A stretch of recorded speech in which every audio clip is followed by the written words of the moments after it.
my god, a chat message. Hello, Emmanuel Kant.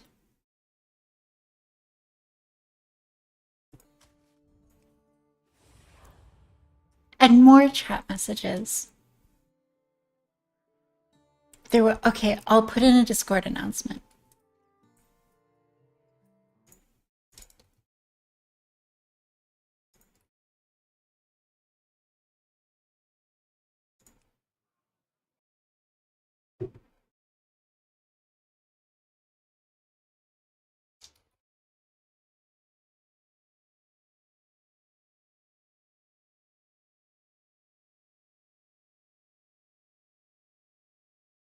A first time viewer. Incredible. Hello. Okay, announcement.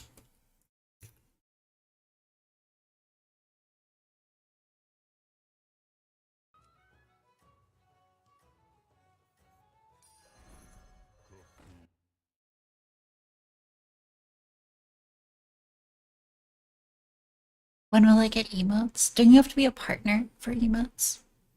I can apply for partner, but I got to the screen that asked for like your full name, and I wasn't sure if I should put in a real name or not. So I wasn't sure if it would be displayed like publicly, just because it was like so early on in the process. Like I wasn't filling out any tax forms or anything.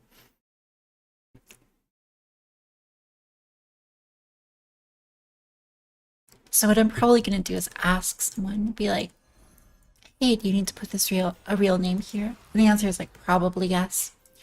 And so I'll do that and then put in the application.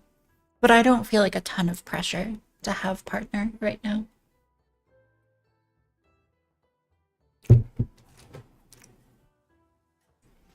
Okay. Okay, well, thank you, Comrade Senpai. I appreciate that. I announced it, I promise. I used to play a lot of World of Warcraft. That was fun.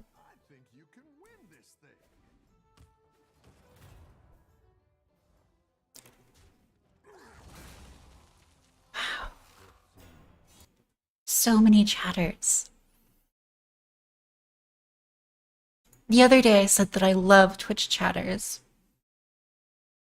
And a Twitch person was like, "What?" You're the first person to ever say that.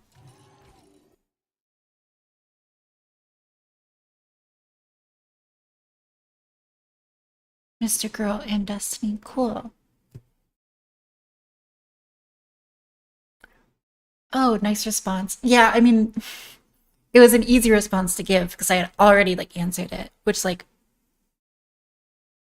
means that I'm not just like answering it for the first time. I've been like consistently saying that I'm not the biggest fan of Moldbug.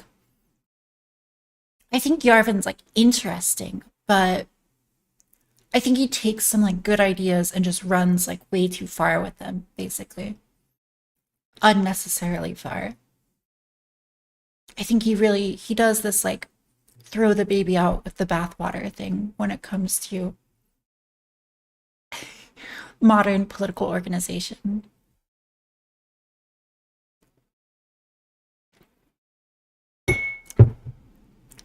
You saw me on Pornhub? Interesting.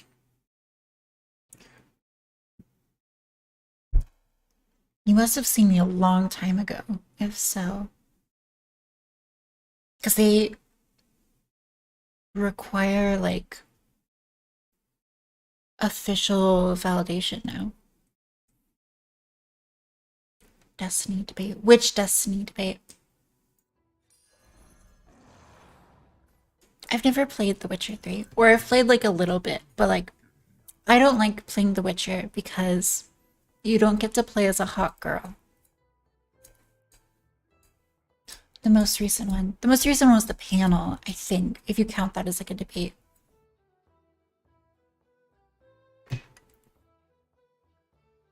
And that panel was frustrating. I felt like I kept being like misinterpreted when I was trying to make points and then like having to be like, no, it's not what I'm saying. Okay, yeah.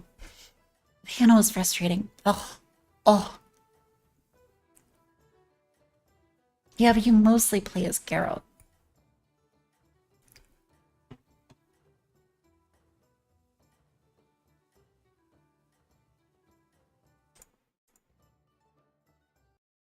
Have a good battle, friend. There should be a mod that makes Geralt a hot girl. Then I would play it.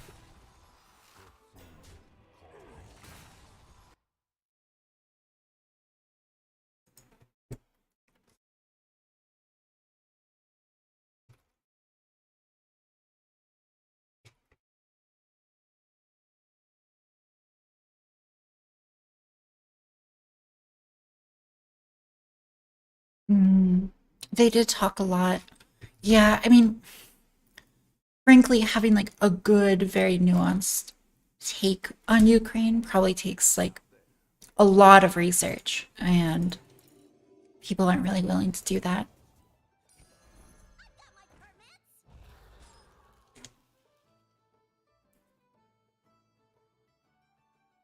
So it's easier to just speak in like generalizations, like, but like actual, very like specific prescriptions is not something that like anyone on Twitch is really qualified to do.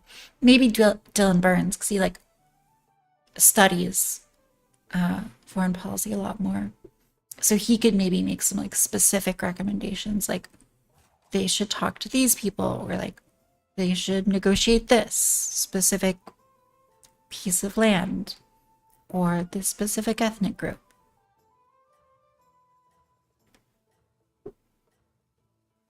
The essentialist racist right sooner or later?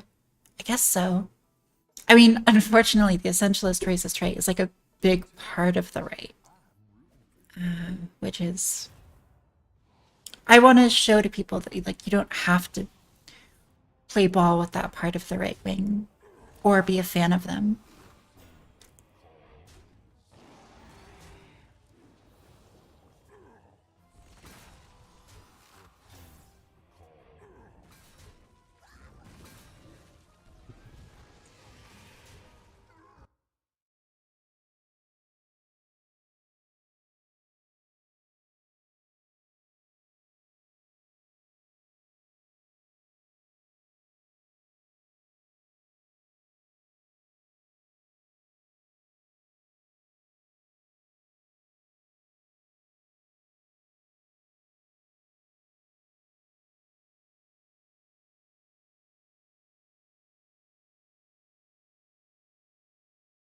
Wait, did I mute it?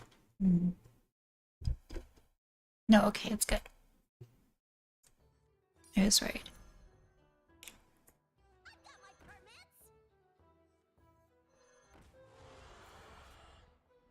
Oh, audio cut out. Okay, interesting. You down a minion and up a goal.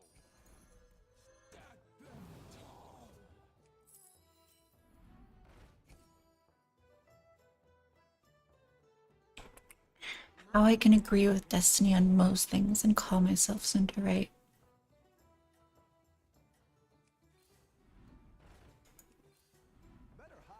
I would say that there's like no easy way to say this, but like when I have a conversation with anyone, what I'm trying to do is like find mutual ground and common understanding. And so if I talk with like a left winger, I'm going to focus on the points where we agree. When I talk with a right winger, I'm also going to do the same thing. And that's just like, that's a conversational style of mine and like a preference that I have for conversations. So I do this in real life too, where like I'll talk to my aunt who's like very big into Trump and whatnot. And she thinks I'm like fantastic. She's like, wow, like you are on the level. And I'll talk to her about like Rittenhouse, the Rittenhouse trial or something, because we agree in that case. And so that works. Yeah, that's true. Sometimes you just won't find common ground. Keep up the pressure. My dragon wrath is yours. Yeah, I do think that Destiny's pretty center. I don't know, in some sense, I'm like surprised that Destiny isn't more right wing because he seems to acknowledge like the core premise of right wing ideology, which is that like there is a hierarchy between humans that is constant and not easily removed. And I think the fundamental premise, and that we need like a society to like manage that hierarchy, right? And create like good outcomes, bring good outcomes out of it. Whereas I think like the fundamental premise of like left wing political beliefs is that humans are like fundamentally good and that they're only like constrained by society, by order, by culture. And so we need to like, you know, slowly peel back the layers of cultural and tradition. You can win this thing. I think in the way that the left actually plays out in the real world is that there's quite a great degree of hierarchy. That's like, of course, that's going to be because like humans naturally organize themselves into hierarchies. But I think leftists ideally strive for something that is without hierarchy, or where the only hierarchies that exist are hierarchies of like competence.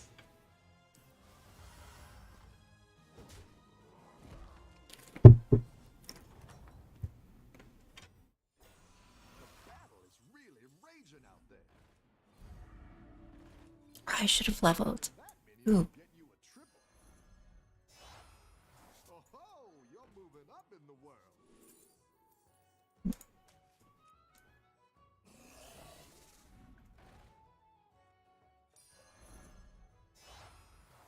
Oh, you're moving up in the world. Oh my god. That's what I get for not paying attention. I say Taftage.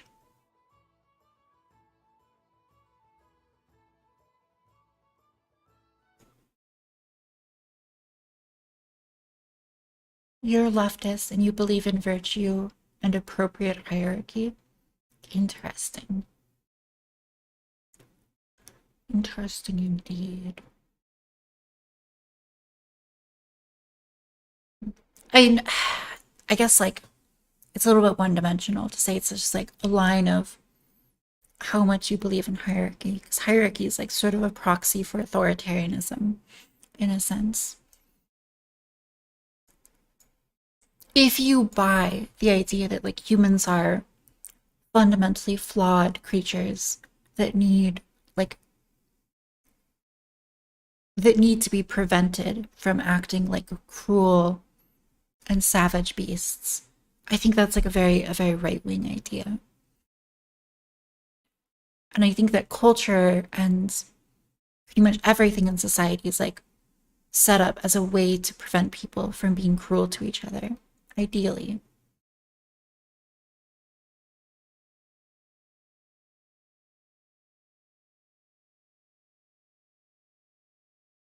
Do I do agree? Do I believe in equality? I think equality is like one of these complicated words that can mean a lot of different things, depending on who's saying it. But in theory, equality is like quite good.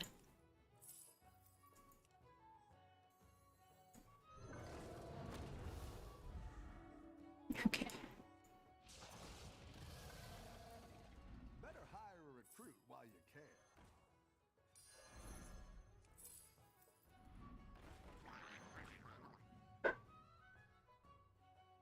Like equality among humans value wise.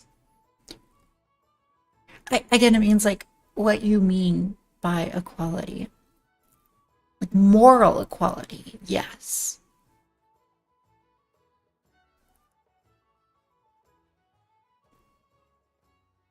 But I would also say that like I am not equal to even myself, comparing myself on a good day to myself on a bad day. But am I morally equal to myself? Do I have the same moral worth?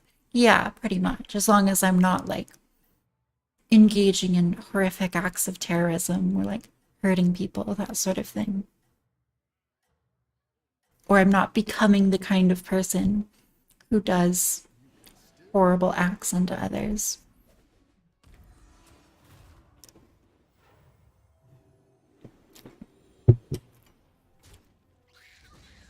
By moral equality, what I mean is like a morally relevant agent, in the sense that like a rock is not morally relevant, but a human has moral relevance.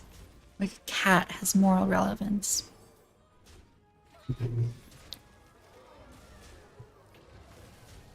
Things for which ethics pertains.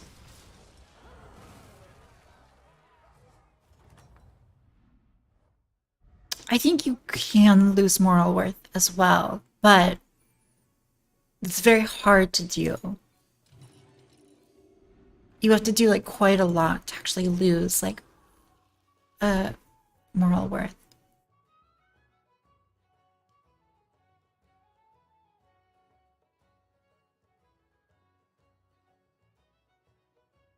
Yeah, no. So like this person, almost educated, says, I disagree with moral equality. I would rather a random person be murdered than my prime minister.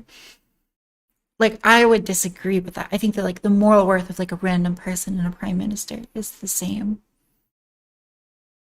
Which is like sort of a controversial statement. I'll acknowledge that. Um, because it's a direct rejection of like the consequentialist view that the moral worth of someone is like dependent on the consequences of them dying or whatever.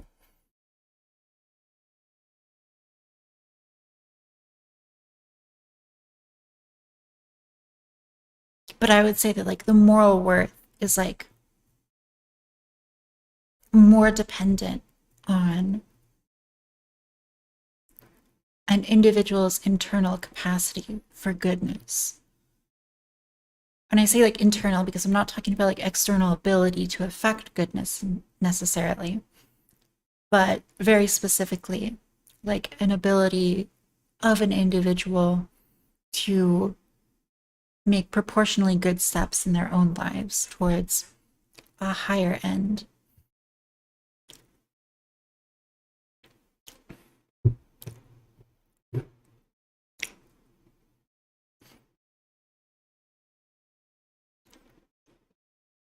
So like a slave master might have like a lot more power and like ostensible ability to like affect good in people's lives.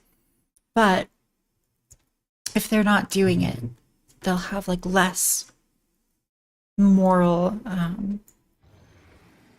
less moral capacity than someone who isn't. Or they'll have less moral capacity than someone who is like genuinely good, but is just like less able to affect things in the world.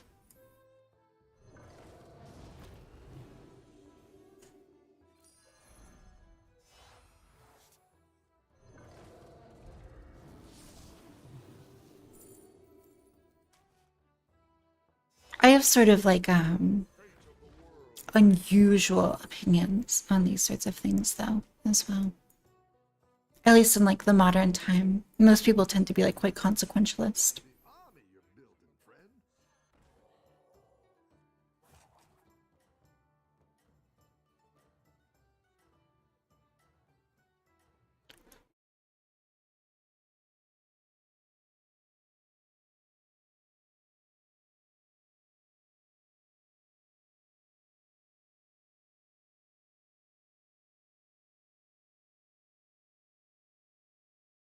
I think that if you are a slave, right, and you're deprived of like the ability to do so much in life, you're like constrained and stuck in bondage, and yet you act with virtue and goodness to the people around you, you are far more deserving of the title of morally valuable than someone who is a slave master who occasionally like gives benefit or overall, gives like, you know, maybe slightly more happiness than they detract from the world.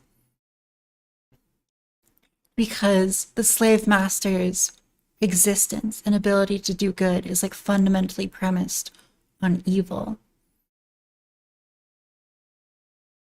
Above the pressure.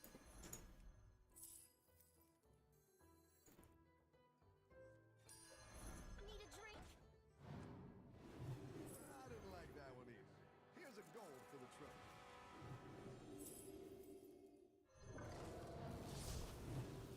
Oh my God.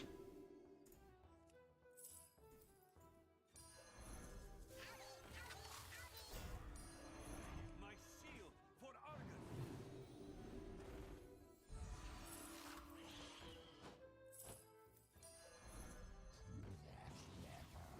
This Dragons game is so poggers. I think religion is an integral part of society. I'm not a Christian, but I think that the entirety of like existence is basically premised on the ability to believe in something. And that might be as simple as like believing that A equals A. And that belief is like fundamentally religious, I would say, because it relies on faith. And moreover, like what most people would be considered good, for example, like not bludgeoning someone over the head and like taking their shit, but instead trying to like ration with them and engage in like reasonable discourse. That is like a moral claim about what is good or bad. And I think that like all moral claims are basically fundamentally religious. Because all moral claims rely at their bedrock on some sort of faith. And I think that religion is a kind of cultural technology that allows people to center their moral axes outside of themselves. And so one problem with like believing in like pure rationality is that your moral axes are like fundamentally centered within yourself. And there's a great hubris in that. Kant, he said that if God himself descended and told Kant that the categorical imperative were incorrect, then Kant would know that this is not God, or even God himself would be bound to the categorical imperative, which requires you not to lie. And so Kant believed that his creation, the categorical imperative, was something that superseded even like omnipotent power of a god, which I think is like, I think it's a dangerous road to go down, because essentially what you're doing is you're justifying everything you already believe. So the great ability of religion is to force you to engage in practices that may be good, but aren't necessarily things you want to do just naturally. They require you to make sacrifices.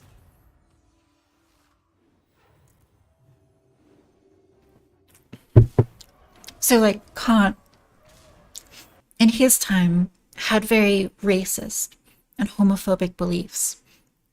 And he believed that these racist and homophobic beliefs were fundamentally justified by the categorical imperative that he had created. And yet, most people today, most Kantians today, would not agree with those positions. And so it seems like what pretty much every Kantian is doing is they're using the categorical imperative as a tool to justify what they already basically believe. And very little is being done. The same thing with consequentialism, with utilitarianism. Few utilitarians might ostensibly agree about, happiness is something we ought to optimize for, and yet might disagree very strongly about what optimizing for happiness actually looks like. And that's a big problem, right? Because what you're doing is you're obscuring an actual disagreement between these people. And when someone looks at consequentialism, utilitarianism, what they're really doing is saying, oh, I like this because this just tells me that, like, whatever I believe optimizes for the most happiness is going to be good. But it doesn't actually challenge them to think about how they quantify happiness in others.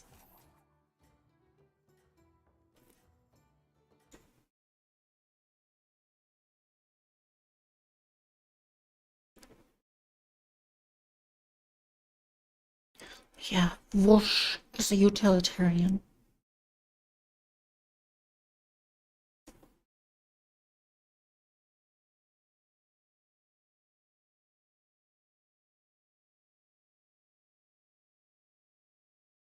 Ouch.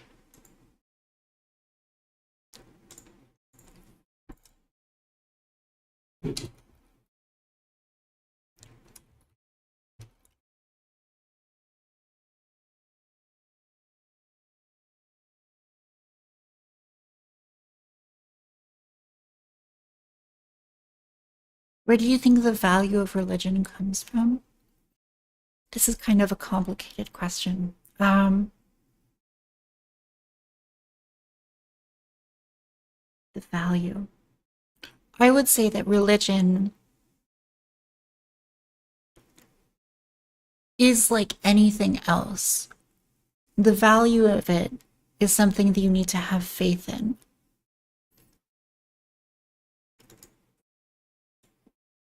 Which is sort of like not a fun answer to give. If I were to like try to give a more persuasive answer, I mean, I think that's like the philosophically honest answer, is to say that it has value based on the faith you put in it. But if I were to give like a maybe more rhetorically persuasive answer, I would say that religion can bring a lot of meaning into people's lives. And it's not just like pleasure or happiness, but it's something like the Greek arete, like virtue and a good life.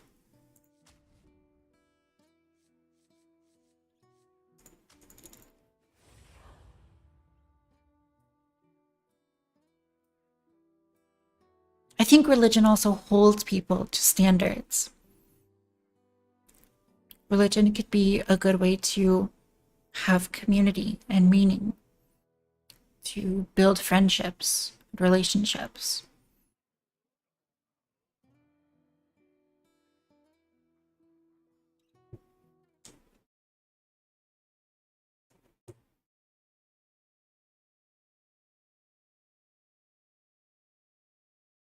Okay, so like someone asks, how do you spot a good religious practice versus a bad religious practice? I think that, oh, this was not the hero that I wanted to choose, but whatever. Um, a lot of times I think we have to use proxies for understanding good or bad religions, right?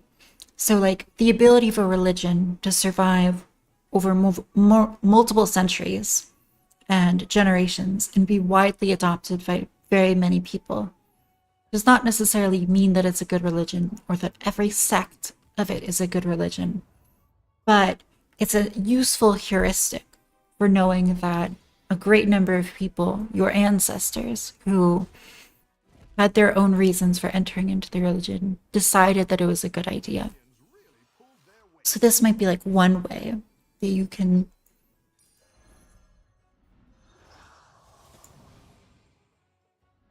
guess that a religion might be good.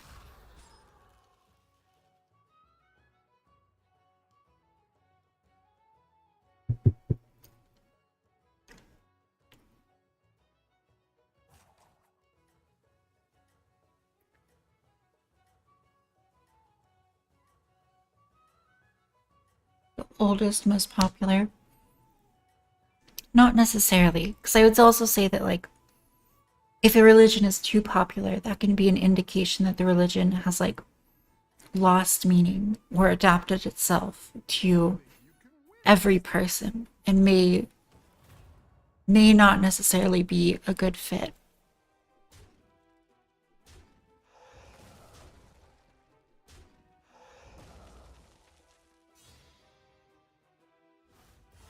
Another way that you might check for whether or not a religion is good or not is to look at like the consistency of its members. So like if the church, a religion, consistently violates their own supposed principles, that's like a good indication that it might be corrupt and not so good.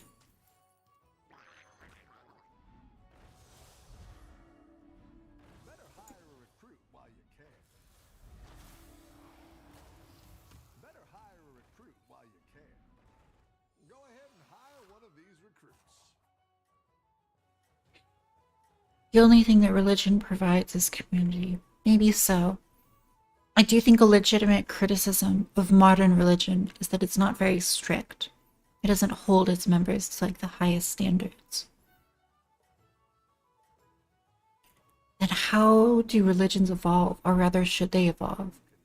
This is a good question. I think a lot of religions evolve and are pressured out of people's mind space because other religions create more tantalizing offers. So if you have a religion that basically tells you, our religion lets you do whatever you want, and you're going to be considered virtuous by our holy book. That is in many ways a tantalizing offer, especially for modern people. It's very low investment. Anyone can be a part of that kind of religion, and it doesn't require you to change your life. And so a religion that makes that kind of pitch might be very popular to people because it allows them to feel virtuous and feel moral, while in fact engaging in every kind of immorality that they've always engaged in.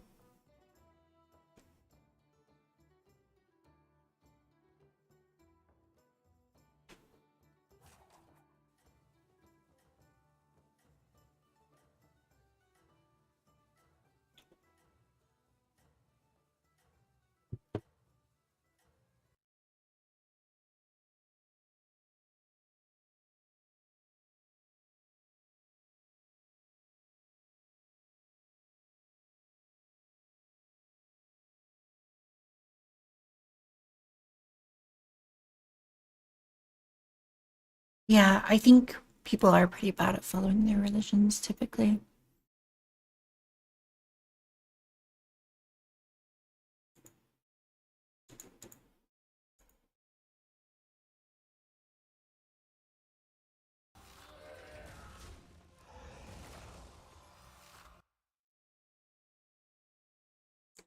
Chud is rating me, is that true? That would be very nice. I don't know if I'm worthy. Oh my god, he is rating me. Wow, very kind. We were talking about very non-controversial subjects like God, religion, politics, that sort of stuff. And playing Hearthstone, the best game on the internet.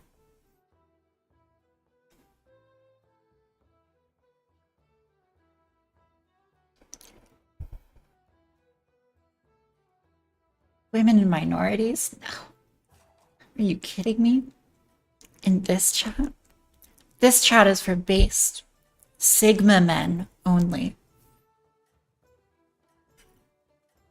Destiny's playing Rust, sad face. What should Destiny do? What's the ideal Destiny stream? There's a correct answer. Kill stream. Grim World. No League. Uninstalling League of Legends. League. Best Destiny stream. He's giving me clout. Hell yeah. That's the ideal stream. Giving me clout, and then maybe also deleting League of Legends, yeah.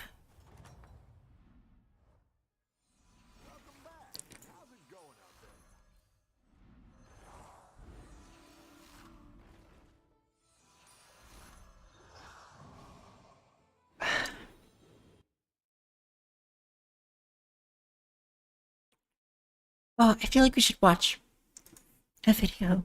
Do some good old React content. Because people keep telling me. People keep spamming things for me to respond to on stream.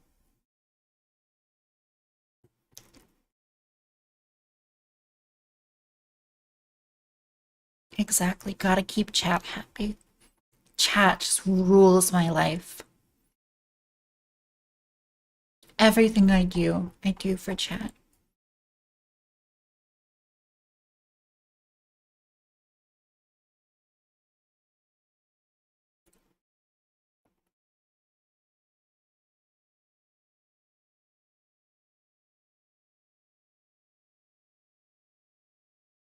Just watch old Destiny debates.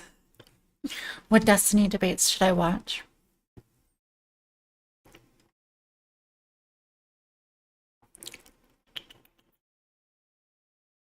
No, you're wonderful.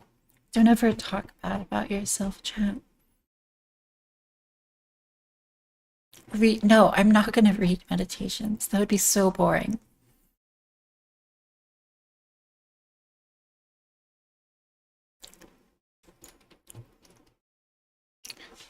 Destiny versus Irish Laddie.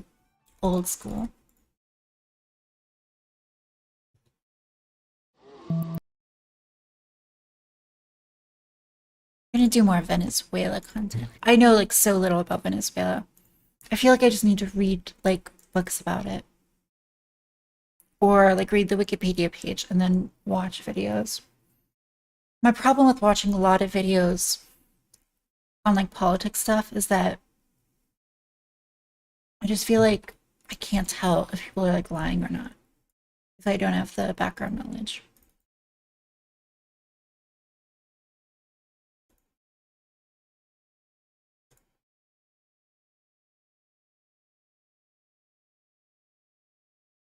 Oh, does anyone know like the way to pop out video? Ooh, kraut. Do you like kraut?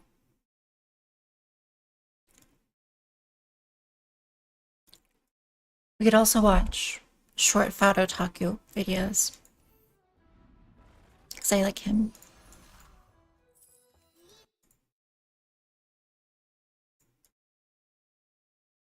I do need an expansion. It's so true.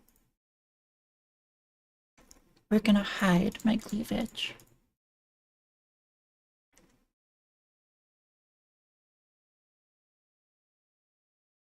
Ooh, there's a kraut video on Noam Chomsky. Okay.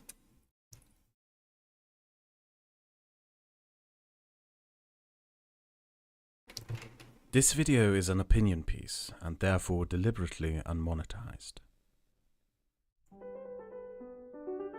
Hell yeah. Noam Chomsky probably needs no introduction, in particular if you are from an English-speaking country. He's a linguist and a far-left political activist, and the darling of the English-speaking political left. It therefore always comes as a shock to left-wingers who are American, Brits, Australians or Canadians when they bring up Noam Chomsky to a European like myself and find that here among European left-wingers and liberals he is far more controversial or even just outright disliked. And as you noticed by the title of this video, I'm one of those European liberals who can't stand Noam Chomsky, and in this video I would like to explain to you why that is. To get to the point, Noam Chomsky is a genocide denier and a supporter of the last fascist regime in Europe. These are heavy charges, but I intend to back them up with his own words, because he has frequently voiced, written and published those opinions.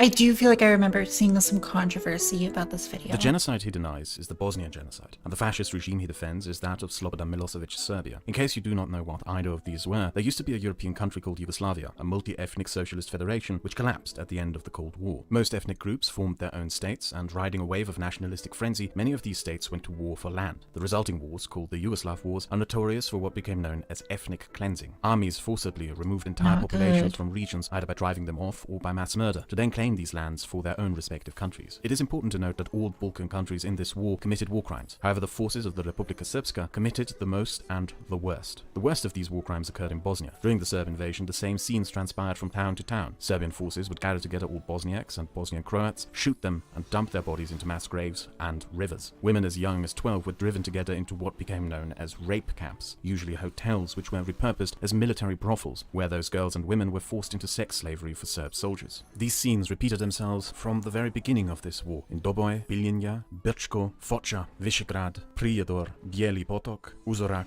Pugonjo, and many other places. The number of people murdered in these massacres lie in the thousands, while the number of women raped is impossible to determine but must lie in the tens of thousands. The Visegrad massacre happened at the very start of the war, in April 1992, and it is important to point these massacres out because there is a common popular misconception that the Bosnian War gradually devolved into a war of mass slaughter and war crimes, culminating in the famous Srebrenica massacre. This is not the case. This was from the very start a war of mass murder in which Serb forces deliberately sought to remove Bosniaks from land by murdering them en masse. Visegrad and all the other massacres are evidence of this. The Srebrenica massacre merely had the most victims. Additional evidence for this is that the Serbs operated concentration camps at the outbreak of hostilities in Omaska, Keretem, Manjača, and Ternoplje. These camps were discovered almost by mistake by a group of British war reporters who stumbled into one. The pictures of the emaciated men peeking through barbed wire went around the world. In the TV report made by the reporters, the Serb camp commandant and the spokeswoman of the local town are lost for words attempting to explain themselves and what this place is.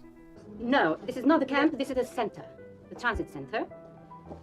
Omaska and Ternopil, both the centers, not camps.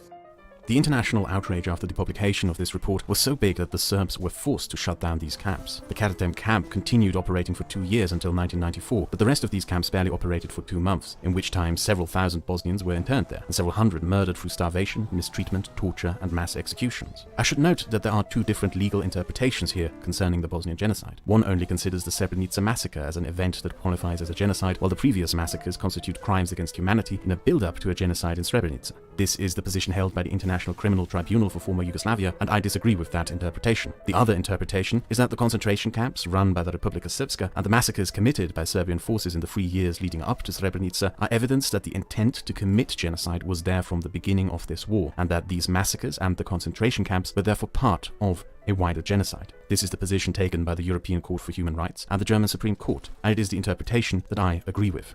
The Bosnian Civil War came to an end shortly after the Srebrenica massacre, where under the eyes of UN peacekeepers and the international press, the forces of the Republika Srpska slaughtered 8,000 civilians. The resulting outrage led to an American-British military intervention. 3 years later, after the Serbian army conducted several massacres in Kosovo that caused a refugee crisis, NATO intervened and bombed Serbia until Milosevic pulled out of Kosovo, thereby preventing what had happened in Bosnia from repeating in Kosovo. So where does Chomsky stand in all of this? Well, for one, he claims the military interventions by the United States and NATO were not done to prevent the Serbs from further committing genocide, but were a conspiracy by the West to destroy the last socialist state in Europe. He wrote in The New Military Humanism, "It is not hard to understand why the Serbian leadership might have interpreted Washington's official position as a green light. They were fully aware of Washington's support for Croatian ethnic cleansing in Krajina. Judah suggests that the US also gave a green light to the Serb attack on Srebrenica, which led to the slaughter of 7,000 people as part of a broader plan of population exchange. The US did nothing to prevent the attack, though it was aware of Serb preparations for it, and then used the Srebrenica massacre to distract attention from the exodus of Krajina's entire population, which was then taking place."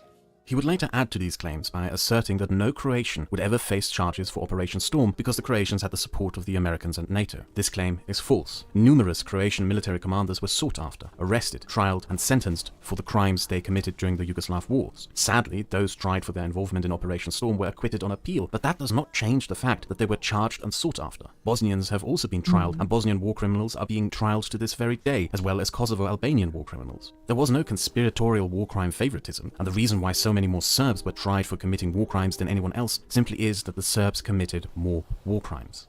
What Chomsky also conveniently overlooks is a change in the American presidency. It is not true that the Americans simply allowed war crimes to happen until 1992 to then justify their increasing involvement. No, what actually happened was a change in the presidency and consequent change in foreign policy. Bush 41 held the foreign policy position that in a post-Cold War world, Europe had to handle its own problems, and therefore the Yugoslav wars were a European problem that the US should stay out of. Then Clinton came into office and his foreign policy agenda was that the Yugoslav wars did merit American involvement and even intervention. There was no conspiracy to destroy Yugoslavia, just different views on foreign policy and the impact they have. Yugoslavia collapsed not because the West conspired to destroy it, but because its economy collapsed, and in response to that, the different ethnic groups started to pull apart and engage in spreading hatred of each other. Rising ethnic tensions then resulted in this state falling apart completely. It is also worth pointing out that in this quote, Chomsky correctly refers to Croatian war crimes as ethnic cleansing, while using the weird term population exchange to refer to the Srebrenica massacre, something that gives you an idea of worse things to come.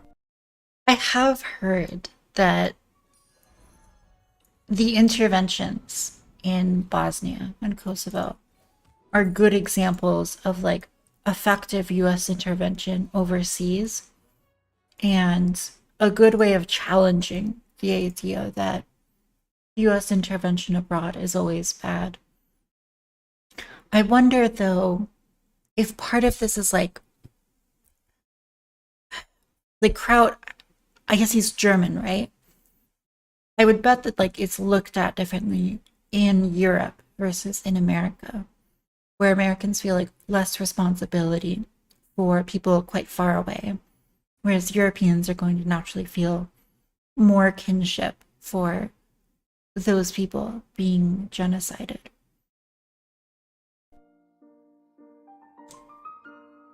Chomsky frequently engages in a very gross and unethical manipulation of sources to frame a false picture of the Yugoslav wars. In Hegemony of Survival, he wrote, Serious scholarship reaches similar conclusions. Nicholas Wheeler, who does not invert the chronology, estimates that Serbs had killed 500 Albanians before the NATO bombing, implying that 1,500 had been killed by the KLA. Nevertheless, he concludes that bombing Serbia was a genuine case of humanitarian intervention because though only a few hundred Albanians were killed prior to the bombing, intelligence points to this as a precursor to a major campaign of killing and ethnic cleansing.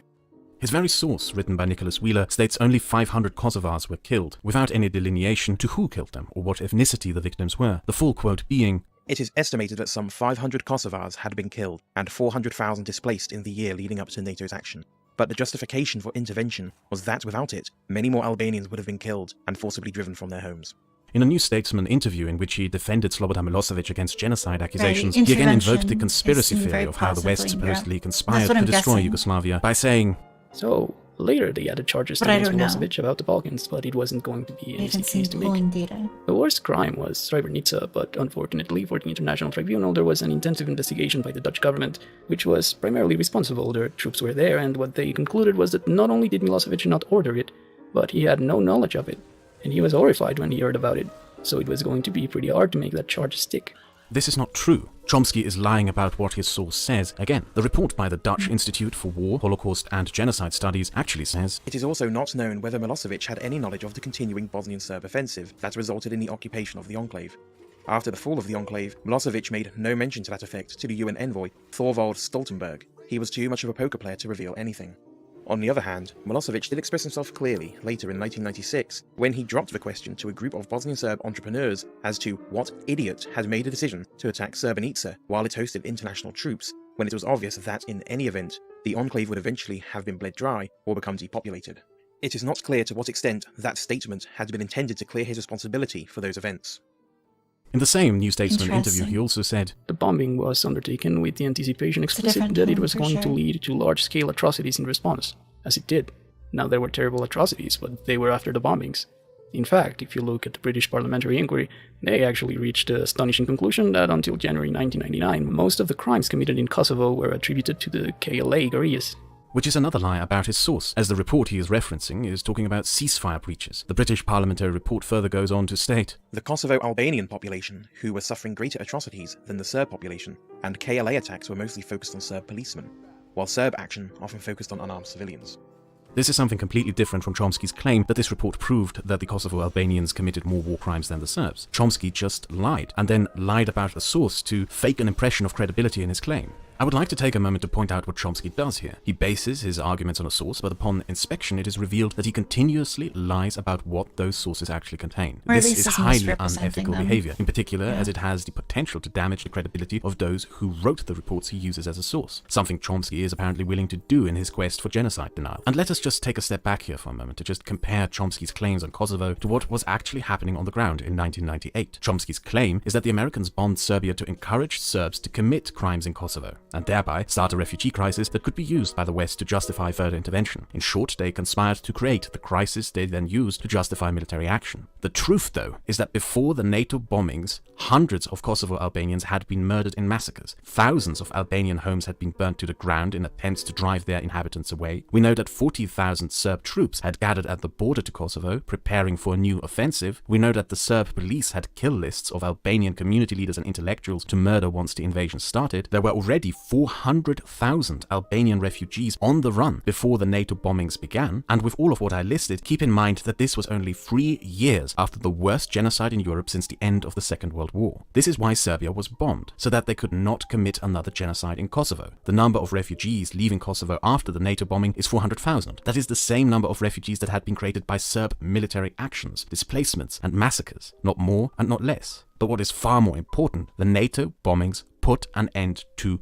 the massacres. Chomsky is forging an alternative reality, an alternative universe in which none of the things that caused this war to actually happen happened, while in the real reality, other far more sinister things were happening on the ground. For decades, the bodies of Albanians murdered in Kosovo could not be found, and it is only over the last decade that we learned that the Serb forces were ordered to transport the bodies of massacre victims back to Serbia and to hide them in mass graves. This was done to hide evidence of war crimes, the kind of evidence that had caused the first intervention by the Americans in Bosnia. And as the bodies of Albanians are increasingly exhumed and returned to Kosovo today, every single hidden corpse found is a contradiction of Chomsky's claims, because they are a sinister proof of what the Serb intentions in Kosovo were: genocide.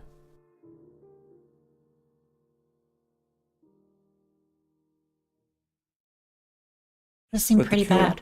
say, a couple of thousand men in a village, and after you've allowed the women and children to escape, in fact, truck them out, that doesn't count as genocide. I want you to remember what Chomsky just said there and contrast it with the following sentence. Men, 85% exterminated, 15% deported. Women, 40% exterminated, and 60% deported. That is the order that Hitler personally gave to the German Sixth Army during the invasion of the Soviet Union. Mass killings of men rather than women doesn't make a genocide any less of a genocide. In fact, it is usual during a genocide that more men get killed than women, because women are raped. That was the case when the German army raped and pillaged a path through the Soviet Union. It happened when the Ottomans drove the Armenians out in the Syrian desert to die. It notoriously was the case when the Japanese Imperial Army raped and pillaged a path through China. It was the case during the largest mass rape in recent history, when the Pakistani army raped 500,000 women during the Bangladesh genocide. It was the case when the Islamic State slaughtered Wait. Yazidi men and sold the Yazidi. Hold on. What did Chomsky say? After you've allowed the women and children to. But to kill, say, a couple of thousand men in a village, and after you've allowed the women and children to escape, in fact, truck them out, that doesn't count as genocide. I want you to remember what Chomsky just said there and contrast it with the following. Because women to die, it may be rape part. I mean, if we're gonna strongman, steelman Chomsky's position, what he's saying is that, like, if they wanted to engage in genocide, they would have done, like, more horrific things to the women and the children as well. But the fact that they allowed them to escape indicates that that wasn't their intention. I think that would be, like, the strongest way to put his argument. And Kraut's pointing out that, like, usually when genocide happens, it's men and children and women and children tend to get, like, less of it. But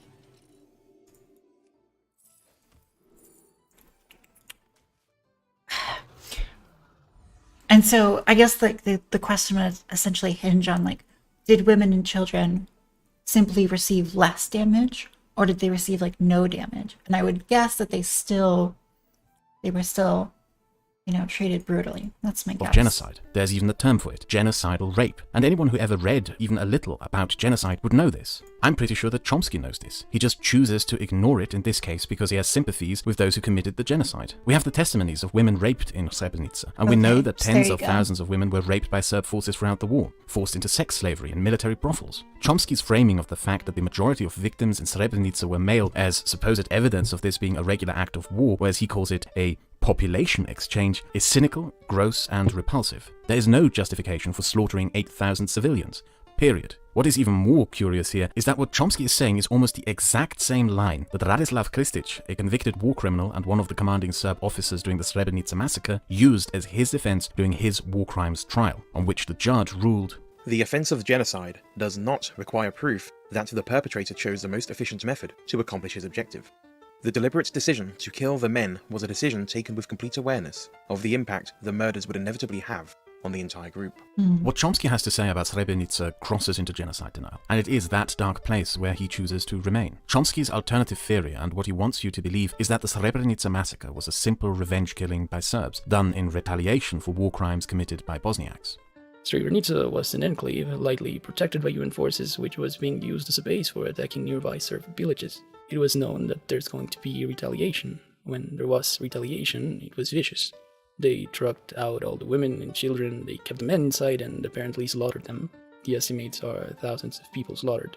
Srebrenica was a UN safety zone, established by the UN and guarded by peacekeepers for Bosnian refugees while fighting raged in the outskirts. And according to Chomsky, this safety zone was abused by Bosnian militia leaders in the region to organize attacks on and massacres against Serbs.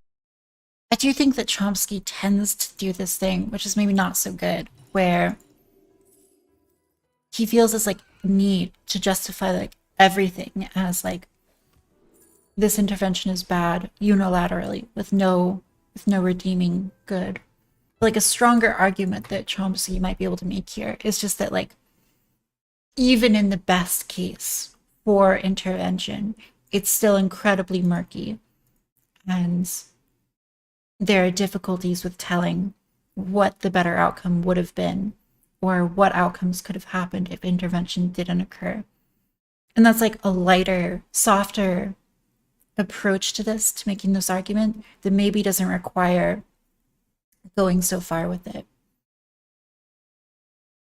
But these crimes pale in comparison to Serb atrocities in Srebrenica prior to 1995. I mean, Chomsky Kraut's deliberately letting him ignores the fact that the speak a Serbs lot. intentionally exaggerated claims of attacks coming from he's quoting Srebrenica him to justify directly their with, attack. And what video. Chomsky also ignores is that Ratko Mladic, the commander of the Serbian forces that carried out the Srebrenica massacre, declared in 1994, If the Americans and English, the Ukrainians and Canadians in Srebrenica, in the meantime, it's the Dutch would not protect them, they, the Bosnian Muslims, would have disappeared from this area long ago. Srebrenica was not a spontaneous eruption of violence in a fury of revenge. This was planned. We should not forget that this massacre happened under the eyes of the world, with UN soldiers, UN observers, and journalists present. Satellite images were made, as well as official Serbian military documents that were archived. Documents like the Directive 7 issued by Radovan Karadzic a month before the massacre, ordering Serb forces You're no reality dropout. Because, it seems like he's pretty directly, avoiding calling it an ethnic cleansing and claiming that these are, typical acts of war, which doesn't seem to be the case. to Create an unbearable situation of total insecurity, with no hope of further survival or life for the inhabitants of Srebrenica. We know from the judgment of General Kristic that Srebrenica was not an impassionated outburst of violence. From the coordination with General Kristic for mobilizing men in execution operations, the use of heavy machinery such as excavators in the execution operations, and coordination in supplying fuel for said machinery. We know there were excesses of violence. The mass rapes, witness testimony of a Bosnian man being hanged from a tree on his testicles until the weight of his body tore them off, sporadic killings. Jesus. But overall, the Serbs conducted this mass killing in a meticulous order, in accordance with what was very obviously a plan. We know that the Serbs arrived with excavators in Srebrenica for which there was no other purpose than to dig mass graves. The Serbs dug out trenches in preparation to gun down anyone fleeing months before the massacre. Military orders document that the Serbs deliberately cut off any paths out of Srebrenica in the months before to ensure that all civilians would be trapped. We know that buildings were designated as areas of mass executions into which the victims were systematically herded into and transported to via trucks to be killed. We know that General Kristic calmly organized the treks of men and boys to their execution sites with calm military demeanor and precision, such as a white warehouse in the outskirts of the town and a football stadium. Satellite images taken during the massacre of that that stadium shows a stadium packed with 600 people guarded by Serb troops, and the image of the next day ominously shows the stadium empty while a massive patch of disturbed earth is right next to it, which is where the mass grave containing the remains of those 600 people was later found. The way the remains of the men and boys found in the mass graves were murdered also speaks of a well-organized mass killings, almost all of them blindfolded with arms tied behind their backs. And finally, we have the fall of Srebrenica itself, when the Bosnian forces around the town were defeated and surrendered. We have film footage of the meeting between Mladic and the surrendered civil representatives of the Bosnian Muslim community, clearly telling them that they should all pack and leave because they would survive or disappear, stay or vanish.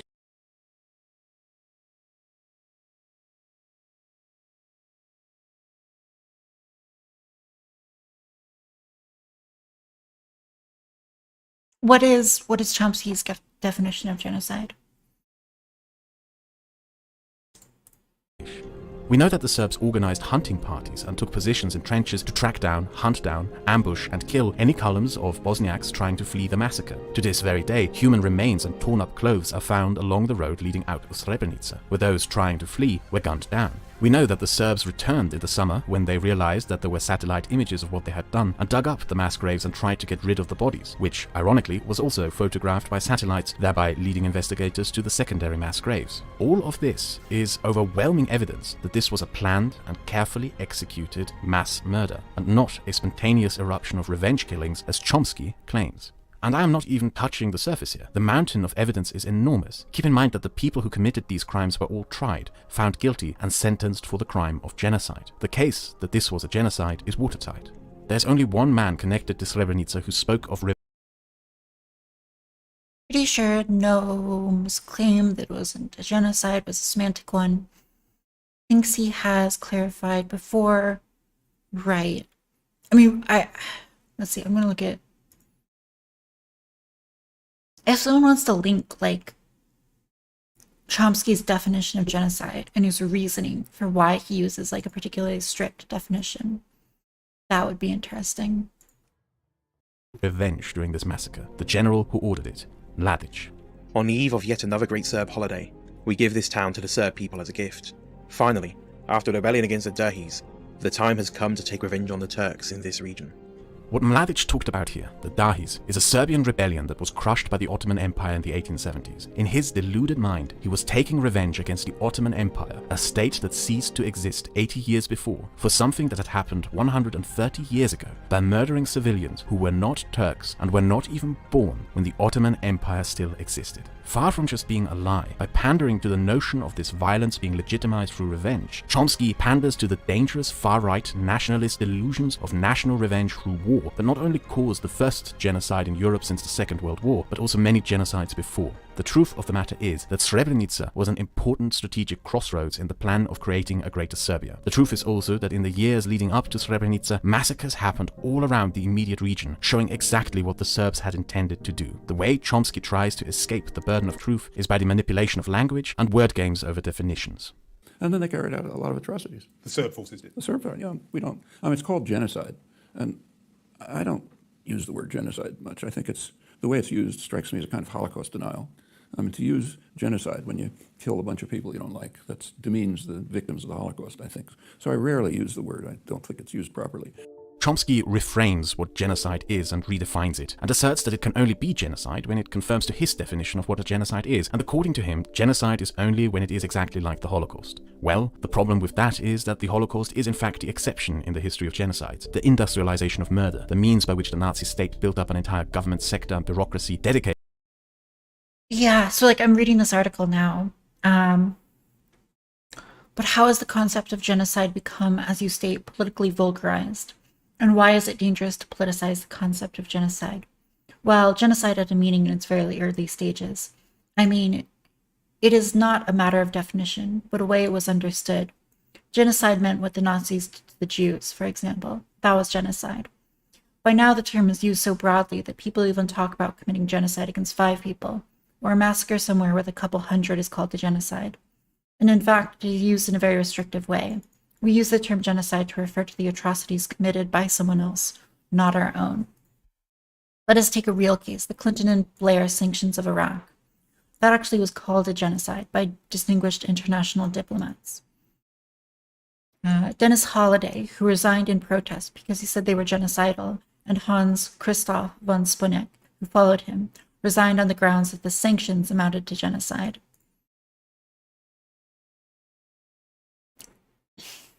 But so what needs to be done to reverse the political vulgarization of the concept of genocide? Let's take Jimmy Carter, the human rights president. Right after the war, in 1977, he was asked at a press conference, do we owe any debt to Vietnam? He said we owe them no debt because the destruction was mutual. Was there a comment? A few commented on it. I commented on it and a couple other people, until we rise to a minimum level of civilization. We can't use the term genocide. It does seem like his definition of genocide is extraordinarily restrictive.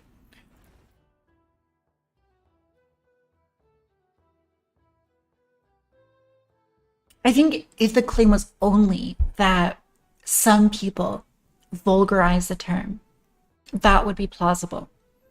I think the problem is that when you have deliberate ethnic cleansing, that's like very clearly a genocide, right? By any definition, even if it doesn't rise to the Holocaust levels.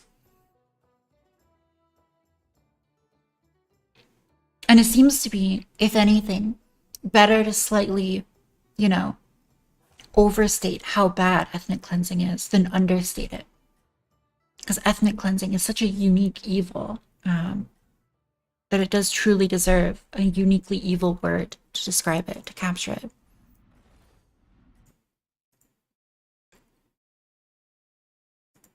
To exterminating entire populations on government quotas as efficient as possible. The fact that a state institution can be built around facilitating and executing extermination and mass murder is something that made the Holocaust unique in history, something that has never happened before and hopefully will never happen again. Most genocides... Right, okay, but again, we have a word for that, and it's the Holocaust.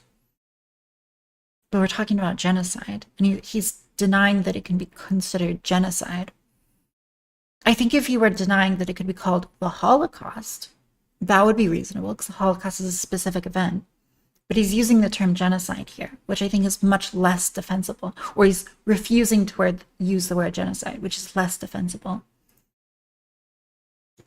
Are not like this. Most mass murderers are unable to facilitate and construct an industry of death. They usually arm a militia and incite them to mass murder a minority, like in Rwanda. Yeah, like what is also a problem with Minecraft, Chomsky's definition game is that it reeks of hypocrisy. It looks like Chomsky there has was frequently a lot thrown of around the word damage genocide. and, He like, just refuses active to use it here because he brutality sympathizes with committed the to Milosevic regime. civilians. You should know that Chomsky never Who are reneged not this. soldiers. Some of the clips I used here are from 2013. He in fact declared after the Yugoslav war that he was going to intentionally double down on this.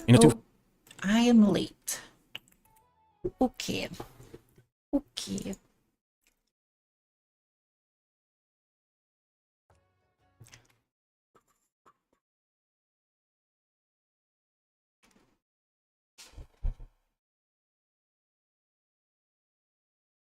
I think this is good. Can you still hear me? Okay. Oh, there we go. Brittany, hello. Hello. I will move over a little bit so you can see me. No, I fixed it. It's like it goes like too big. All right. So yeah, nice to meet you. Yeah, likewise. Yeah, I don't know if you want to introduce yourself to our chat. For sure. I half-Taj, go by April, if that's easier.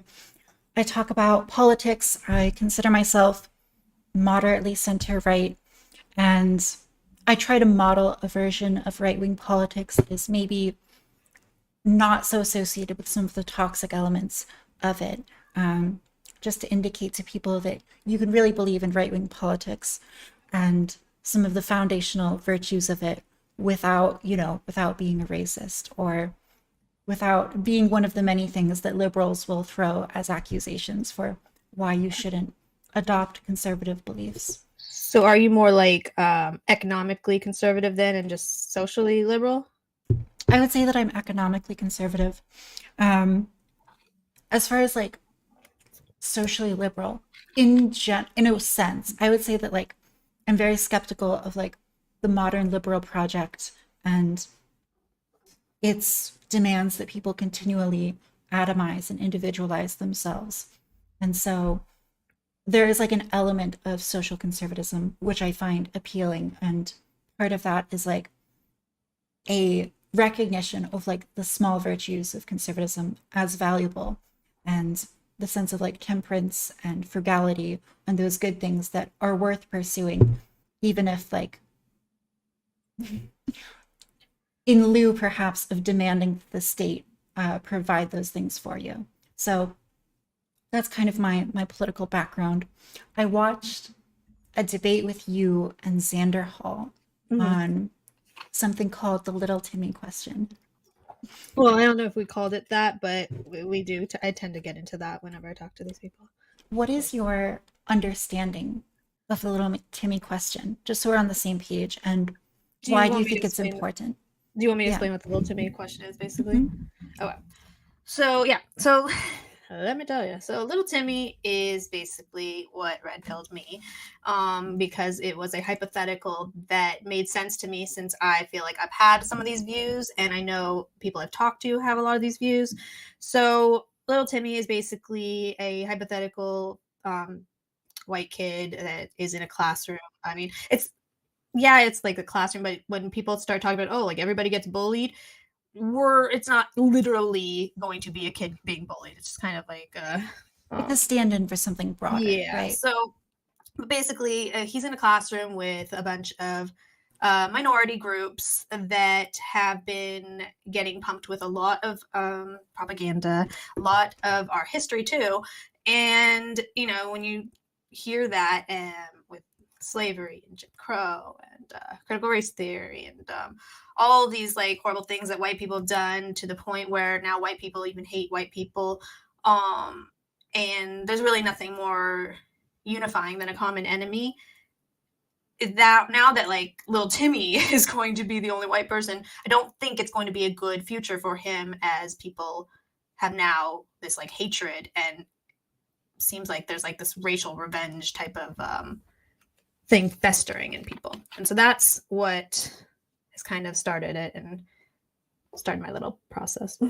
And part of this is like an acute sense of the demographic shift of America, right?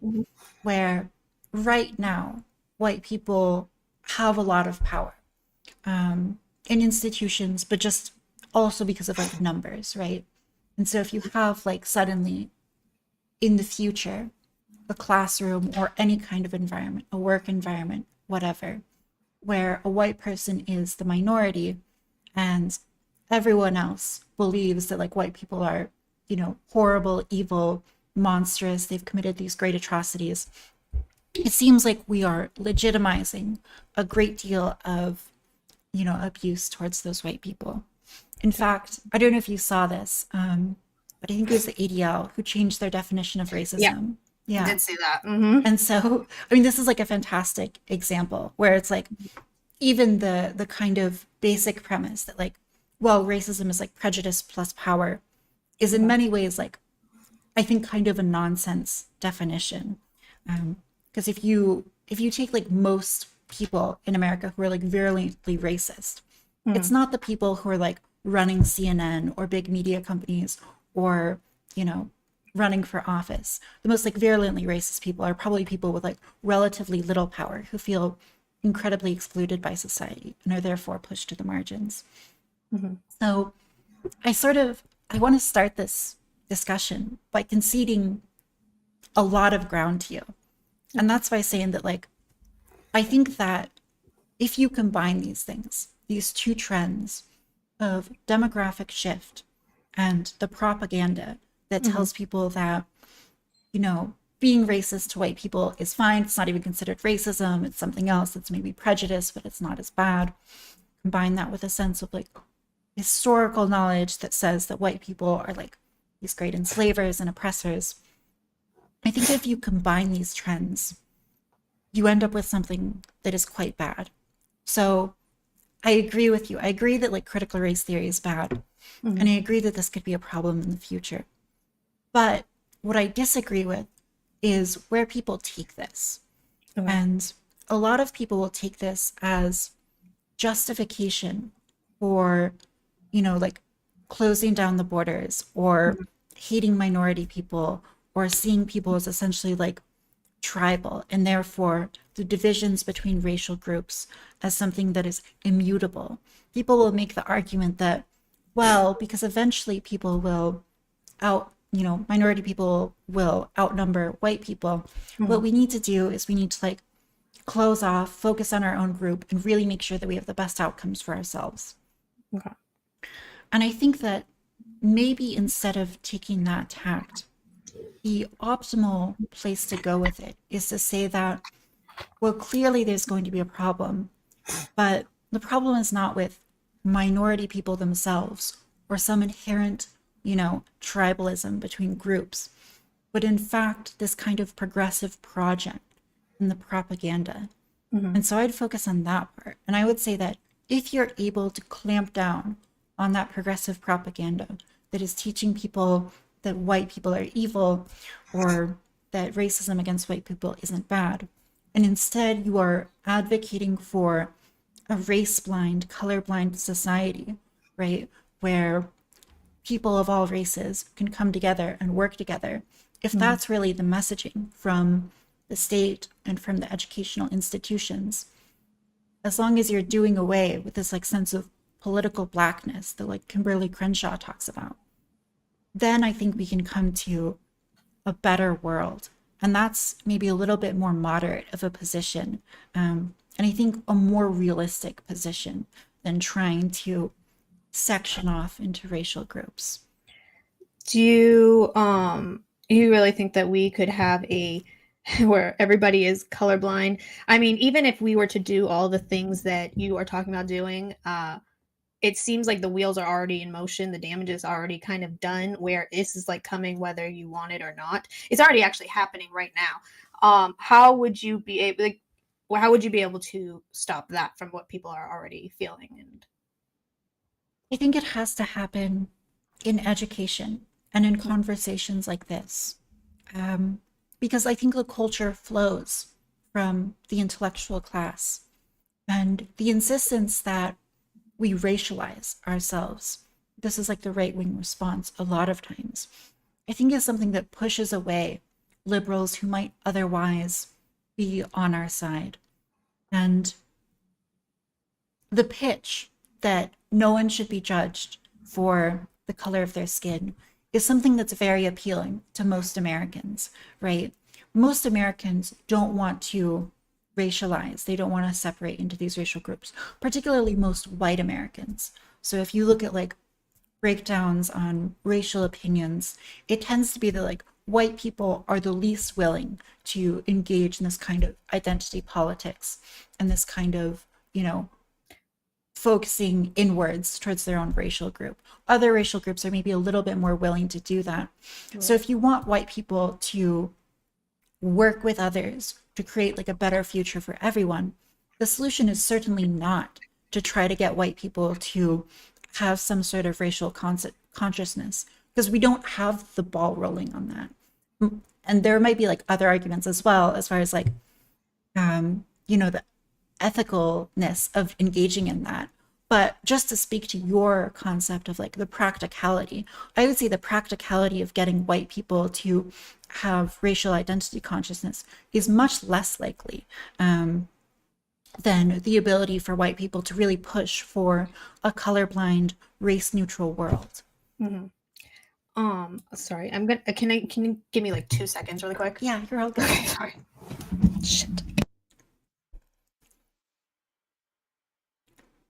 White people famously not willing to form identity politics. Yeah, so I'm not saying that like they're unable to. They're just like, when you look at polls, white people have less desire to do this than other groups. And part of that is just like the current culture. But the other part is like white people, they tend to have, and like I would say that like I fall into this, even though, I'm not fully white, I'm mixed. I would say that like I certainly don't feel an incredible amount of camaraderie with like white people as a group. It's just not like how I conceptualize it.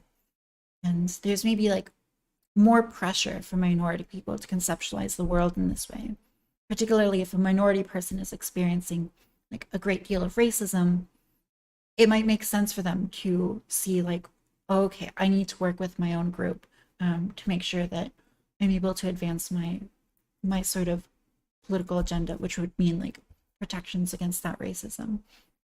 Whereas white people, you might argue, experience less racism and therefore feel less pressure.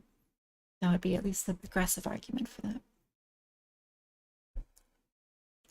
Okay, I'm so sorry. I'm gonna have to have you repeat like the last like little bit that you just said because there was somebody at my fucking door. So Oh, I mean, I was just like mostly talking to my chat, but yeah.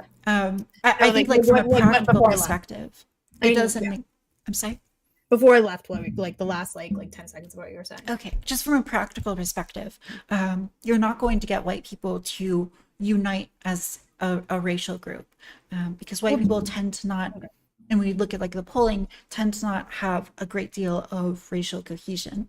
So I think trying to get white people to instead abandon this kind of like propaganda, as you call it, critical race theory, and the modern racial identity politics, getting white people to push back against that and instead seek a colorblind future, I think is much more plausible than trying to get them to adopt any kind of ethno-nationalism or whatever.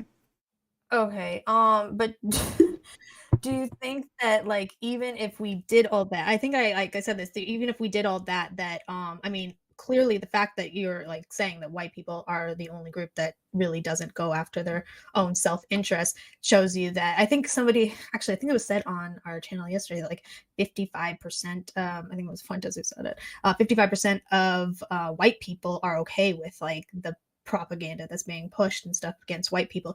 I don't think that they actually recognize the damage that it's going to cause to them and the kind of repercussions that could happen as a result.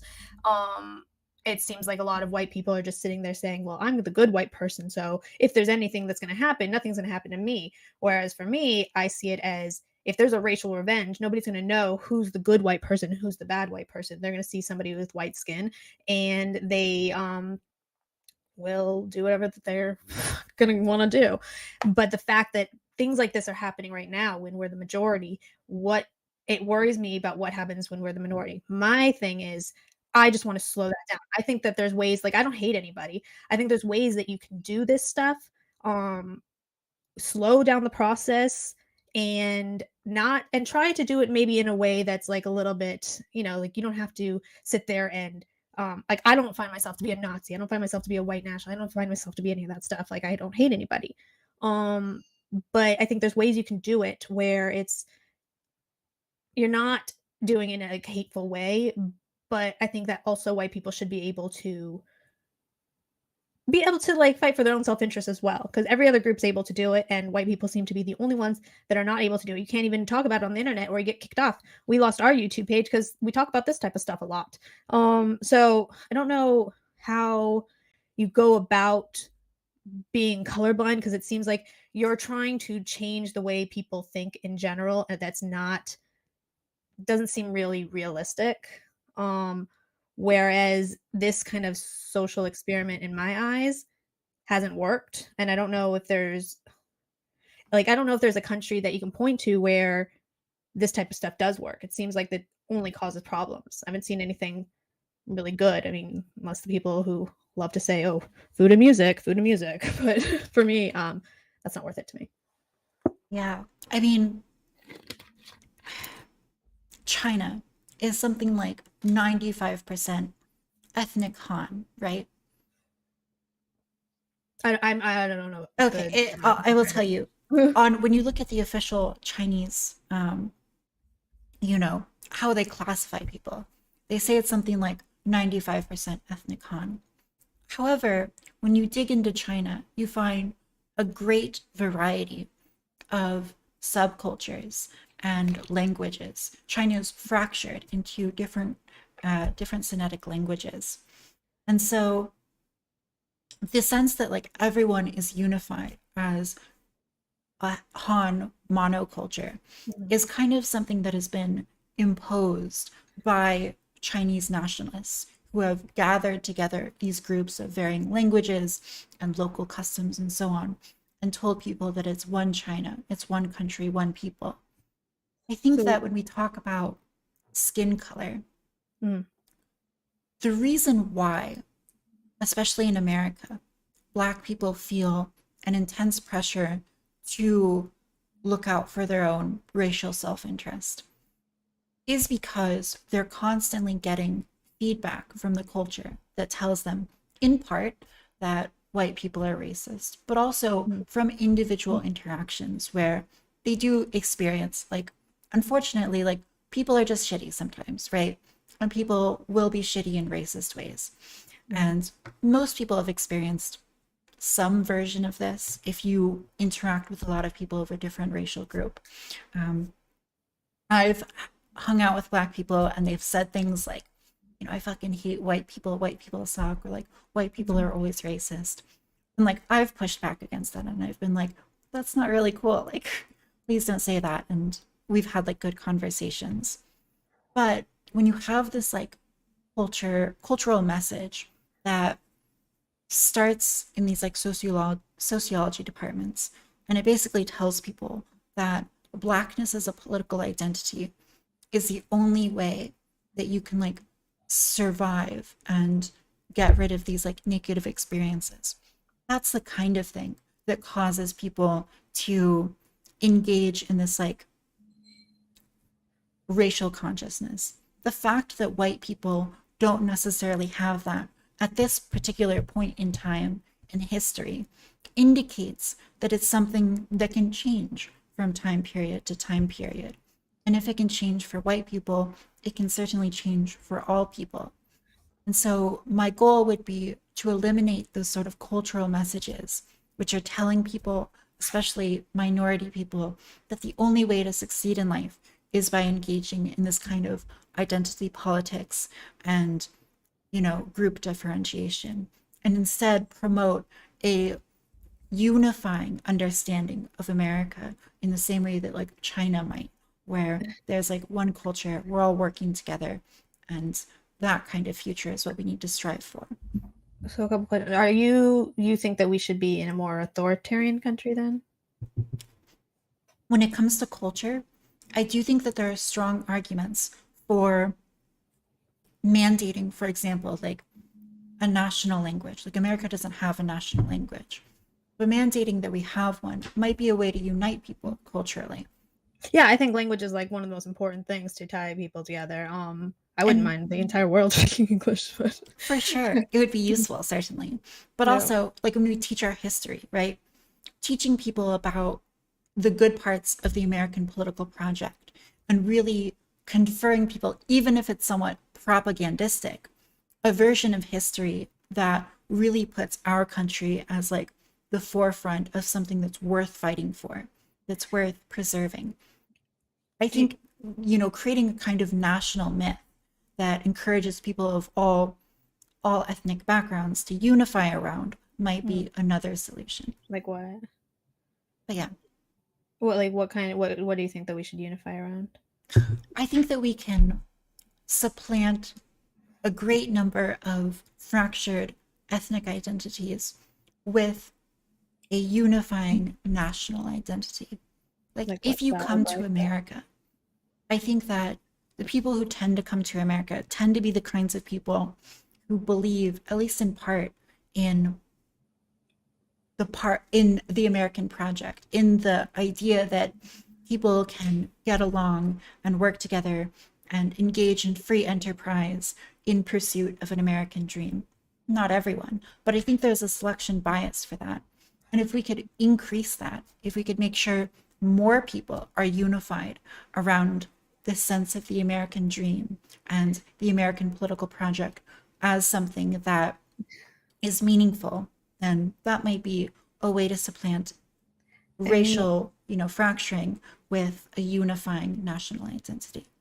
I gotta be honest, and this is something I say like about lefties. I know you say you're not lefty and stuff, but it seems like a lot of lefties live in this this world that they wish that things could be like, and it doesn't seem to align with reality. Like, yeah, I would love a world where that seems like we can be doing that and everybody lives in harmony, but that's not the actual real world. And I think that's what the red pill means, is like you're hearing what the truth is. And I don't like that this is the truth. I wish it wasn't like this, but that is the reality. And people are just by nature, they're going to be going for more of their in-group preferences. For some reason, white people have not been doing that. Again, I think they're not realizing the damage that it's going to do down the road. It hasn't really hit them yet. But as things start to happen, because it didn't hit me. I was like one of those people who was like, oh, okay, it doesn't matter if we become a minority. Like, so what? I'm one of the good white people. But as things go on and realizing this is a visual thing, it's not like nobody's going to know what your history is if this happens. So if it's completely visual, that becomes problematic when I do feel like something like this is going to happen. I probably should have sent you this video that I feel like is really, and maybe I'll send it to you after and you can watch it, but it just kind of, it's a compilation of a lot of the anti-white stuff that's going on. You'll see groups of Black people that are just basically hunting down white people because they're white. And I don't think like when this happens, because it's going to happen where white people are the minority. For me, I think the only logical thing right now is to maybe slow it down, possibly, by immigration. I don't know if America is going to survive at the rate we're going. Before this, I was kind of more on, I think we're going to break upon party lines, not racial lines, but that might do it on its own. But when I was like, before I was doing that, so I feel like that. Oh fuck! I just lost my train of thought. Hold on. Where was I going with that? I had a point. I forgot where I was going. Before we were doing this. I did that part already. Fuck! I just completely lost it. I don't know where I was going with that one. Okay. I mean, you were also saying that you could slow it down. How like lefties like to live in this ideal world that just doesn't seem to exist.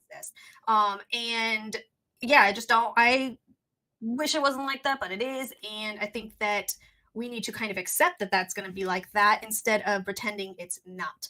And yours does sound like the rainbows and like it's a better world, right? Than being fractured. Of course. And I wish we could live in that world. And I remember where I was going. So I was talking about how I used to live in that world until I realized that it's not the real world. And a lot of things that lefties kind of push, they push in a way where it's just not the real world. Like that's not the world we actually live in, and it sucks. But if you point those things out, then you are a bad person. And it's not like anybody's trying to be a bad person. Nobody has bad intentions. Nobody's trying to make this horrible like world that we're going to live in. But this little experiment hasn't worked. I mean, I don't see any benefits to it. Do you see any benefits for a multiracial society? I mean, yeah, in theory, right? Because I would say that like ideally you'd be able to take talent from any racial group and not, be excluded from that. And so if you can create a society that is run by like the best and brightest of like every person, regardless of race, you're just having like a larger pool to draw from.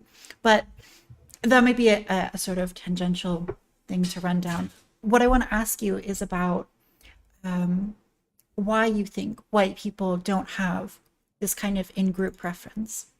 I think it's the propaganda. It's a white guilt that happens when you are just constantly hearing about all the bad things that white people have done. And it makes you feel like, okay, now I need to apologize for all those horrible things that have happened. Even though I didn't do those things, I need to go and apologize for them. Even though these people weren't the ones that are getting it done, I need to still apologize for that. And I need to spend my entire life making it up for things that happened before any of us were born. And yeah, I mean, like there's, things that have happened throughout where it's rolled over and stuff, and it sucks that it's like that. But when people talk about racism in general, racism wouldn't be an issue at all if we were not in this multiracial society. Racism only becomes a problem when you are in a multiracial society. So I think... So Brittany, you would agree that propaganda can stop racial in-group preference, right? Do I think it could stop racial in-group preference? If it's done so with white people? No, not really. So because one other thing is that I think the difference between minority groups right now and white people is when white people become the minority, they're not going to get the same kind of sympathy as other groups have currently. So as I said, like people are trying to like apologize and right the wrongs and do whatever they can. I've seen things of white people, black person telling a white person to go get on their feet and apologize for slavery or something. Things like this. And this bitch did it. Like she fucking got on her feet and apologized. So It sounds very cringe and not good. Yeah. But and it's like a second ago, you said that like propaganda has contributed to white people not having racial in-group preference, right? Sure. So if propaganda has worked to cause white people to not have racial in-group preference, do you think that there is any kind of inherent reason why that couldn't work for other racial groups? No, I don't think so. You don't necessarily think so. I don't think so. No, I don't. I think that I don't think that that is the case because I don't think that they feel like they have anything to apologize for type mentality, and so I think that that whole thing in white people's minds is the driving factor and why they don't have this white in-group preference, like because white people have throughout history, I guess technically been the oppressor in this country, so they feel like they have to make up for that. No other group really has that feeling. So they're going to protect themselves. And I get it. Like, I mean, it's human nature. I don't like blame people for wanting to protect themselves. That's normal. But I think white people should be able to do that too. And I think that again, I don't think that white people will be given the same sympathy as other groups are given because a lot of the sentiment is, well, they have it coming. And we're not able to fight back. Like, because you're just booted off the internet. Anybody who talks about this is a Nazi. Anybody who talks about this is a white nationalist. And how do you fight against the propaganda if you're not even allowed to talk about it? Yeah, I think that the key difference here is like, I would say what needs to be done is targeting and shutting down propaganda that enables this kind of thinking, right? And this is like my big critique of the left wing and how they play semantic definition games with things like racism. And I agree with you that this is like dangerous and corrosive to society. I would argue that the internal sense of white people to not have like racial in-group preference has a lot more to do with the fact that white people aren't told that they are in a position of vulnerability. When you tell a group that they're in a position of vulnerability, then I think they feel the need to engage in kind of politicalization of their racial identity. And so I think if you were to restrain this propaganda, then you could actually create a world where people feel a lot less need to engage in this kind of racial in-group preference. So like, for example, the wealth gap between Black and white Americans has steadily shrunk by point over the decades. That's not the kind of thing that makes headlines, right? That's not the kind of thing that people get super excited about if it drops by 1%, 2% per year. But that's the kind of thing that over time, over generations, creates massive progress. So the refocusing from, well, the gap is still here, to, well, this is how the gap has changed over the years, is the kind of thing that I think can create not so much a sense of victimization or, weakness, vulnerability in a group population, but instead, a sense of self-esteem of, wow, look at how this community has improved. And they've done so without reparations. They've done so without massive government, handouts. These people have improved their own lives through their own grit and their own resilience, and that's really good. And so maybe there doesn't need to be so much sense of vulnerability and desire to racialize. So that's the argument that I would make. And how do they go about doing that? Go about doing what? You're saying to close the gap between the wealth gap, right? Yeah. And how do you go about doing it? Because you said not with reparations, not with so how are we doing that? There's a study that came out of, I believe it's the University of Chicago. Basically, it looks at consumption habits in different racial groups, and it finds that, Black families that engage in generational investment. So their father invests a great deal of money in the long term, in stocks or in property or so on. That money gets passed on to the kids. The kids have more money. They continue to invest because it's part of their family tradition and so on. It's been taught to them by their parents as something that's valuable. That kind of long-term investment actually, if allowed, or I mean, by that time, we're going to already be a minority, by the way. right, I would say, because this is like getting into hypothetical areas, but if the consumption difference in how different racial groups in the United States disappeared, if there is no difference in consumption, the racial wealth gap would disappear, or it would be decreased by about 50%. So if you look at how the racial wealth gap has changed without reparations or without government programs, it has a lot to do with like starting businesses in minority communities and investing in them and slowly building them up over time, investing in property and being able to give that to their children and so on. Yeah, again, that seems like, I mean, it's great having a long-term goal there. Yeah, that sounds great, but it's still, again, by then we're already being a minority. And what you need to do is like, I mean, actually, I wish I knew exactly how to go about this and what would stop it. I don't know if there really is anything to stop it, but I do think that that isn't going to quite work. I mean, not in like what I'm talking about, at least, but yeah, I don't know how you can stop the mentality people have with how they view white people, because it seems to be pretty universal and there doesn't seem to be any pushback or any kind of it's just so mainstream now that like you could just be anti-white and that's totally cool. So I don't know if you could stop the propaganda that you've described that teaches people that racism against white people isn't so bad.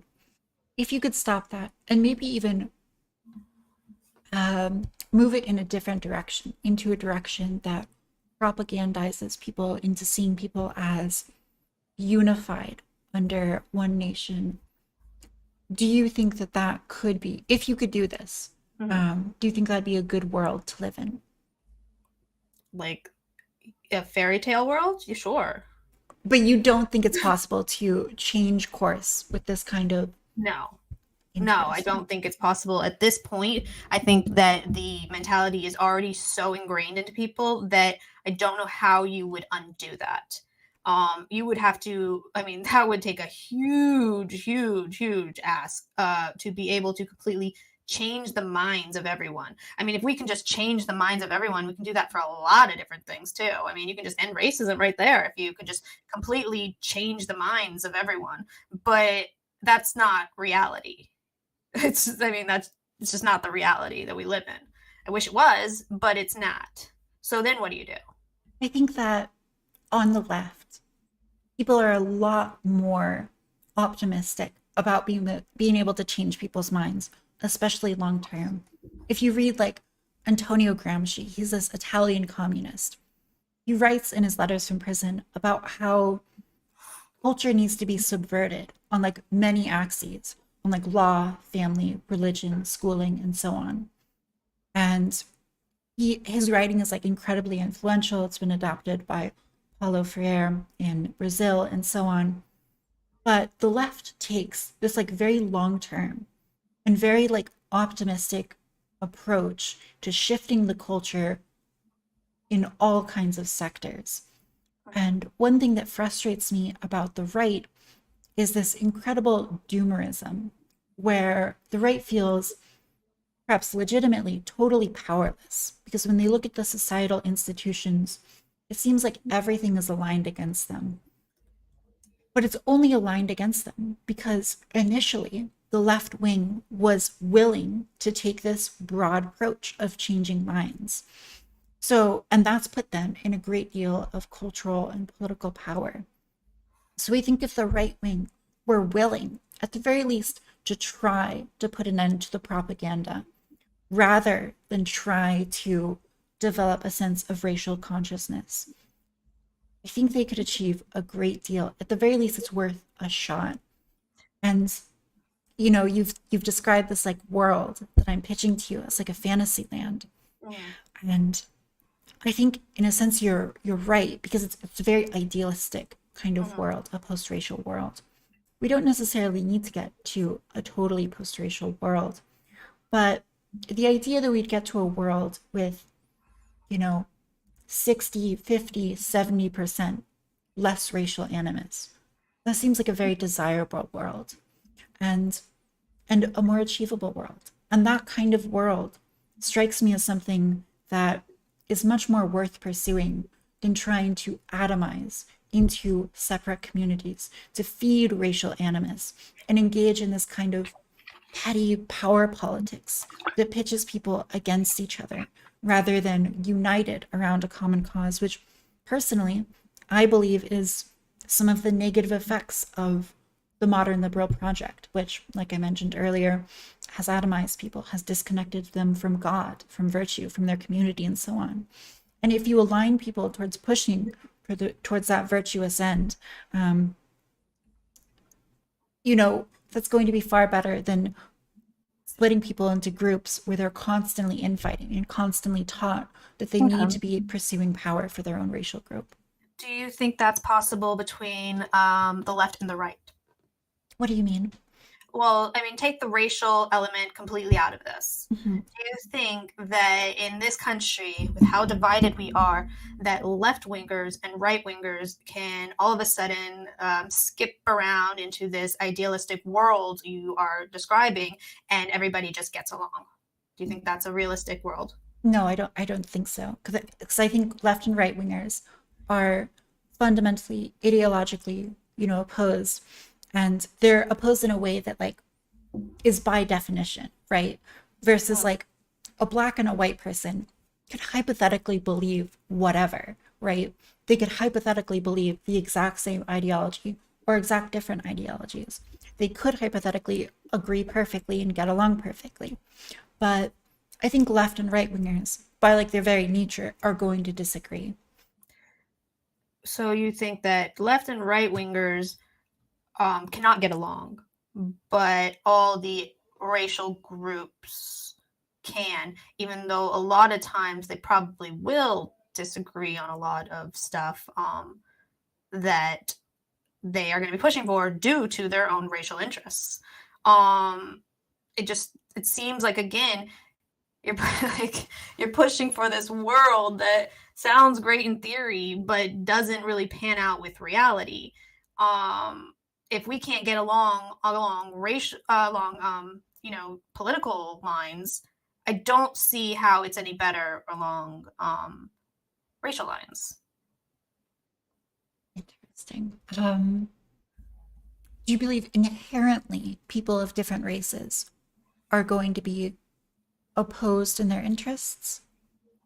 Yeah, I mean, okay, well, I think that there's a lot of people who have who choose their racial interests over some of their political views, and that's just going to be a natural instinct in general, because you're going to want to go for your own self-preservation. So if you are if you say like a black and a white poor person do have a lot of political views actually in common, yet you'll see a black person voting for Democrats because they would rather choose their own racial groups over their political views. So if we can't even get along on political lines, and people are choosing their racial preferences over their political lines, it just doesn't seem like a realistic outcome that we can have.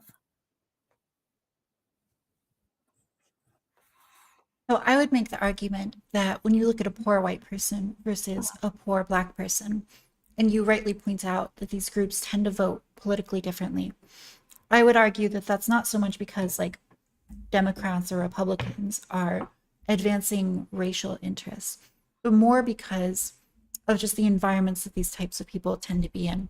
It's like poor Black people are much more likely to grow up in a city than poor white people. Poor white people are more likely to grow up in a rural area. And if you look at like the voting breakdown of poor white people and poor Black people within the same city, it's much more likely that they're both going to vote Democrat, and vice versa. If you look at poor white people and poor Black people, this is less true. In rural places, it's more politically fractured, but compared to the city, it's more likely that Black people are going to vote Republican if they're poor. So I would say it's more of a. Wait, I'm sorry. You think that in a city that a Black person is more likely to vote Republican? No. City Black people? In a city, poor white people and poor Black people are both more likely to vote Democrat. And Okay. in a rural area, poor white people and poor Black people are both more likely to vote Republican than compared to a city. I don't know if that's true, but Even though, I mean, it's just compared to a city, right? So, like, rural areas do tend to be somewhat politically fractured. So, it's not necessarily saying that, like, a rural Black person is always going to vote Republican or vote Republican at the same rate as a white person in the same area, but compared to a city, they're more likely to. yeah, I mean, well, it seems like almost all the diversity in this country is going to be in the Democratic Party. That's just the way it is. Like, so, and even there, you can't seem to have any kind of like cohesive message. Like, they can't even get it together. That's why Republicans have a much easier time with their message. It's like short, simple, sweet, because they have a more homogenous like kind of group that they are targeting, and it's a lot easier to tailor a message to that. Whereas Democrats are just all over the place because they have so many different types of people that they have to please, so many different types. It's just like impossible to please everybody and get that message out, because somebody's always going to be upset, somebody's always going to feel left out, somebody's always going to think you're coming for them. It's just like very, very difficult, and Democrats are the ones who are really, really trying to make that message tailored to everybody.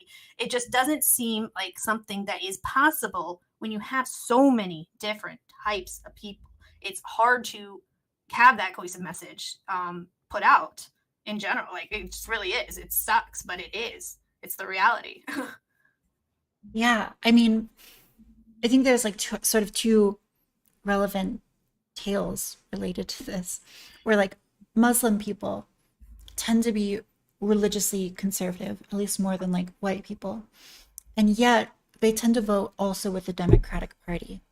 And so even though it seems to like not align with maybe their religious interests to vote with this more progressive liberal party, they do so. And the other one is that Hispanic voters massively shifted towards the Republican Party in 2020. You see that especially in places like Texas, Florida. When there a lot of like I feel like a lot of those were Cuban voters who are in Florida getting worried about the whole communist type of. We also see that in Texas, where I am, in these places where people are coming from Mexico and South America, and it's because their religious views are being tailored to, being met vocally by some of the Republican messaging. And I think that the explanation for this is that Democrats have very effectively marketed themselves as the party for a great number of racial groups. And so even though racial groups disagree on many things, they have united. So I think that's, first of all, an indication that different racial groups can unite when pitched correctly to them. But on the inverse, I think a lot of people are scared of the Republican Party because the Republican Party does have this sort of crazy woman in the attic who is the David Dukes of the world, the very explicitly white nationalist people. And when minority people see those figures connected to the Republican Party, that scares them. So I think if the Republican Party were to change their messaging, and we've seen that when they do change their messaging, they are able to pick up racial minority voters like Hispanics. So the idea that like everyone's just going to vote party to party depending on their racial groups, I think is not something that we necessarily see. Yeah, I think that if you were to ask most of the minority groups that have voted for Republican, I would be interested to see how many of those people are not religious. It seems like maybe the religious message that the Republican Party has pushed is something that is, some people are going to choose their religion as like their number one purpose. So they will choose religion over their racial interests. Or some people are going to have the economic factor as their most important issue. So they'll choose economics over their racial interests. And then some people are going to choose their racial interests over their economic. Some people, I mean, everybody's going to be different, but it seems like a majority of the people, especially on the left, and they're going to choose their racial interest over everything else. I think that the number one way to get every minority group to align against you is by arguing that white people need to develop race consciousness and separate off or create their own kinds of communities. I think that kind of messaging is very scary for people. And so if your goal is to break down this propaganda, you have to demonstrate a willingness to believe in a better kind of future. Yeah, but I still think that it's also scary for white people who are, you're hearing about the fact that you're going to be a minority very soon.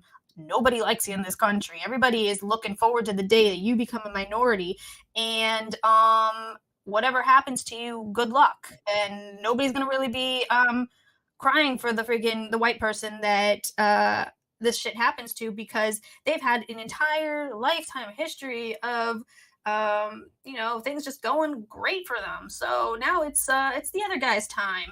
And it seems like white people should be allowed at least to talk about these things, should be allowed to fight for their own self-interest. And the fact that these conversations aren't allowed to be had, or people are lambasted a Nazi if they talk about it, it just seems like it's a little unfair for other groups. Like, when will white people be allowed to talk about it where they're not called a Nazi? When we are at 50% or 40%? Or what point are white people allowed to fight for their own self-interest without being called a Nazi? Yeah, I mean, I think you are making a good point. I'm asking an awful lot of people, because it does make sense. I think that I understand and empathize with people who see these demographic shifts and this kind of propaganda and are worried about the future. And it sometimes feels like we make a lot of excuses for minority people who engage in racial consciousness or fear of white people and so on. And I've done that in this conversation. I've explained, here's why these people might feel this way. But on the same token, I'm expecting white people to transcend that and to not give in to those sorts of racial biases that I'm on the same hand making excuses for when other people do it. So I am demanding a lot from people, but I think that's also what a good political theory needs to do. It needs to inspire people to being like the most virtuous forms of themselves, rather than make excuses for why their baser and crueler instincts are okay.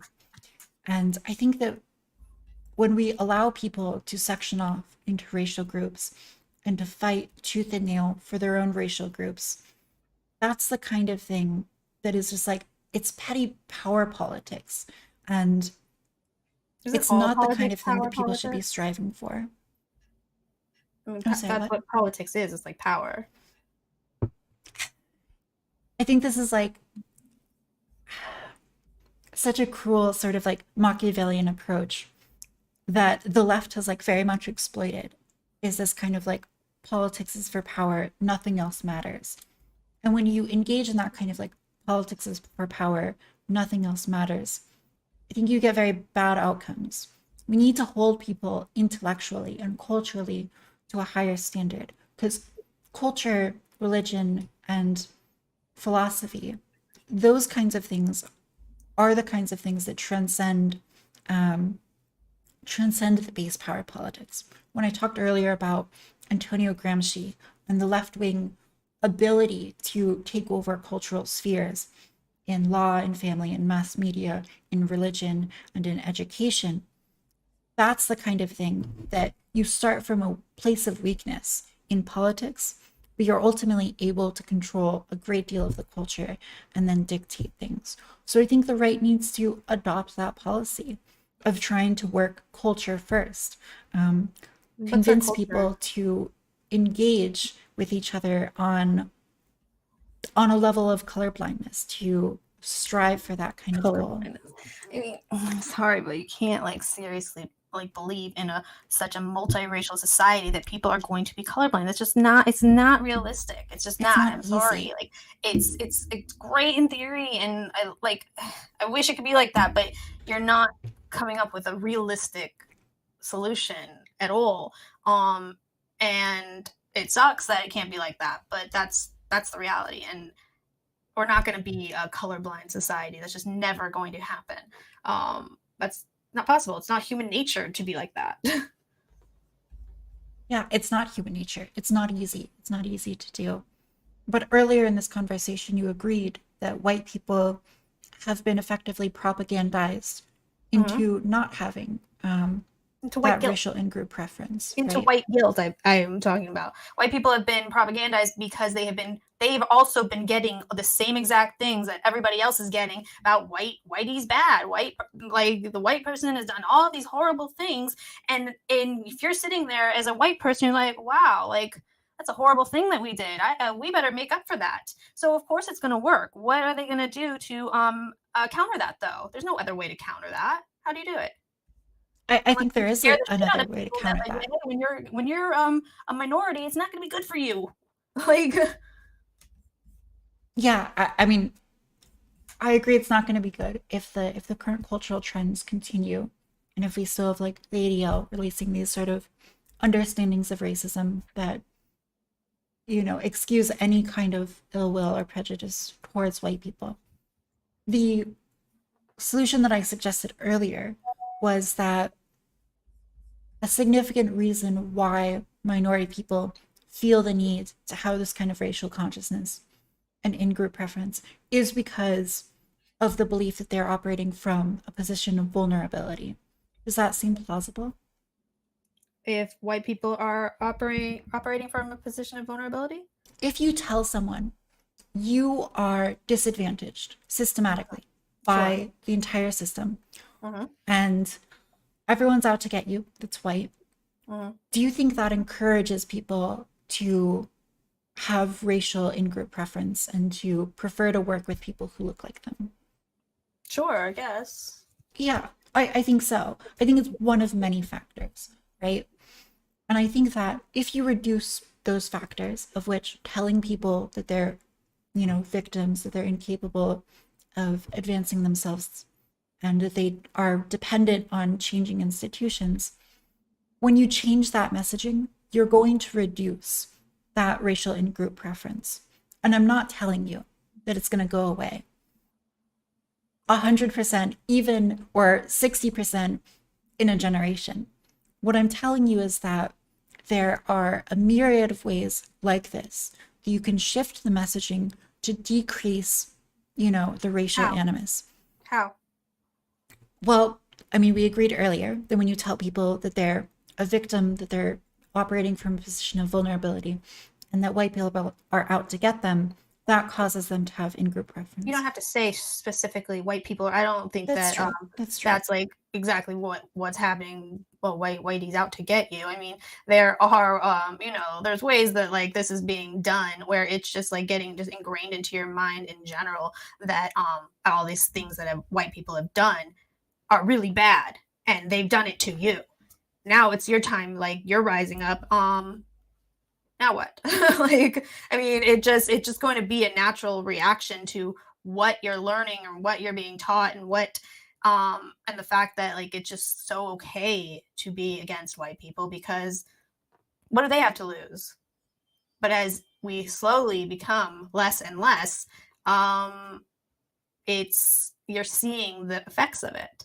And it's happening. It's happening right now, and we're still the majority. So I do worry about when we're the minority. I don't think that I mean, I wish could be like that with your solution, but it's not a realistic solution. It's a fairy tale land, and that's just that's just the reality of it. I don't know. I don't really know how else to put that. I think we had some questions. I don't know if you want to answer some questions from my chat. We can go over, chat questions. I'll just finish out by saying that I think the little Timmy question, in the sense from white people, they will become racial minorities in a culture that has been propagandized to hate them, is really, it's the product of multiple forces. One of those is demographic shift. And the red pill that we need to stop the demographic shift is one way to change this. But I think a much more possible, and this is just I guess where we disagree, but I think it's much more possible to change and reduce that propaganda so that even as demographics change, which they will continue to do, we have a steadfast, a rocked anchor culture on, which is the idea that people should be treated equally based on skin color, that we ought to make that a non-factor in our politics and so on. And that's really, I think, the root of the problem. So change that and you create a culture that is much more resilient long term. But yeah, let's do questions. Let me see, I just have a few. Let's see what they said. Non-whites, especially blacks, hate how America was founded, so you will never unify them under flag. During the BLM riots, hundreds of statues of white people were torn down. Recently, the Black, Latino, and Asian caucus got a 180 plus Thomas Jefferson statue removed because he was a slave owner. Okay, that's not really a question, but thanks. Let me see this one from, he said, how has America improved since the 1965 Hart-Celler Act? We don't need any more diversity. Recently in Texas, an illegal murdered a cop and another Hispanic shot 3 more cops. Even if Hispanics got GOP, it's not worth it. More crime and third world condition. Okay, so these weren't questions, but they were super chats. And I'm not asking that, you guys. But yeah, let me see if I can find some of these, because I was not a good multitasker, guys. I've not been able to pay attention to the chat, but all good. That gets me fucking distracted. Yeah, I'm not asking that. And I lost the rest of them, sorry. So if there were, you guys would have to type it really quick because ask questions. Yeah, so we are saying we should, Eric Dave said, so we are saying we should bully other races like we did white people for 70 years and all will be okay. I think that's an unflattering way of putting it. But I would say that some people, we need to create a culture of education that teaches people to work together, basically. Okay. All right, a question for Taj. Would you have the same audacity to move to Japan and start propagandizing the native population to not see color as to force them to accept untold millions of racial aliens imported into their country who will subsequently make it unrecognizable to natives?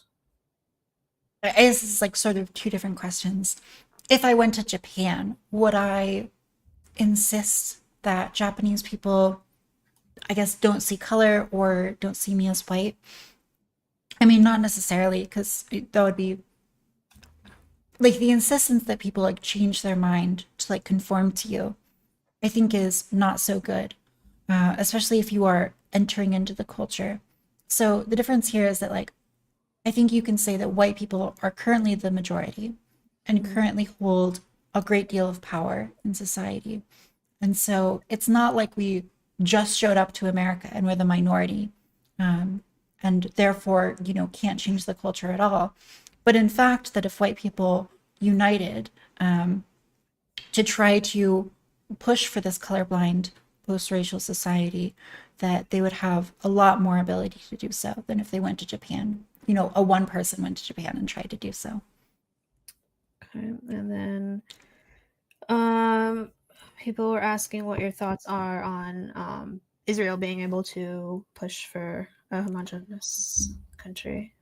If you think that they should be able to have an ethno state. I would argue that Israel has a great number of ethnicities of different Jewish people. Okay.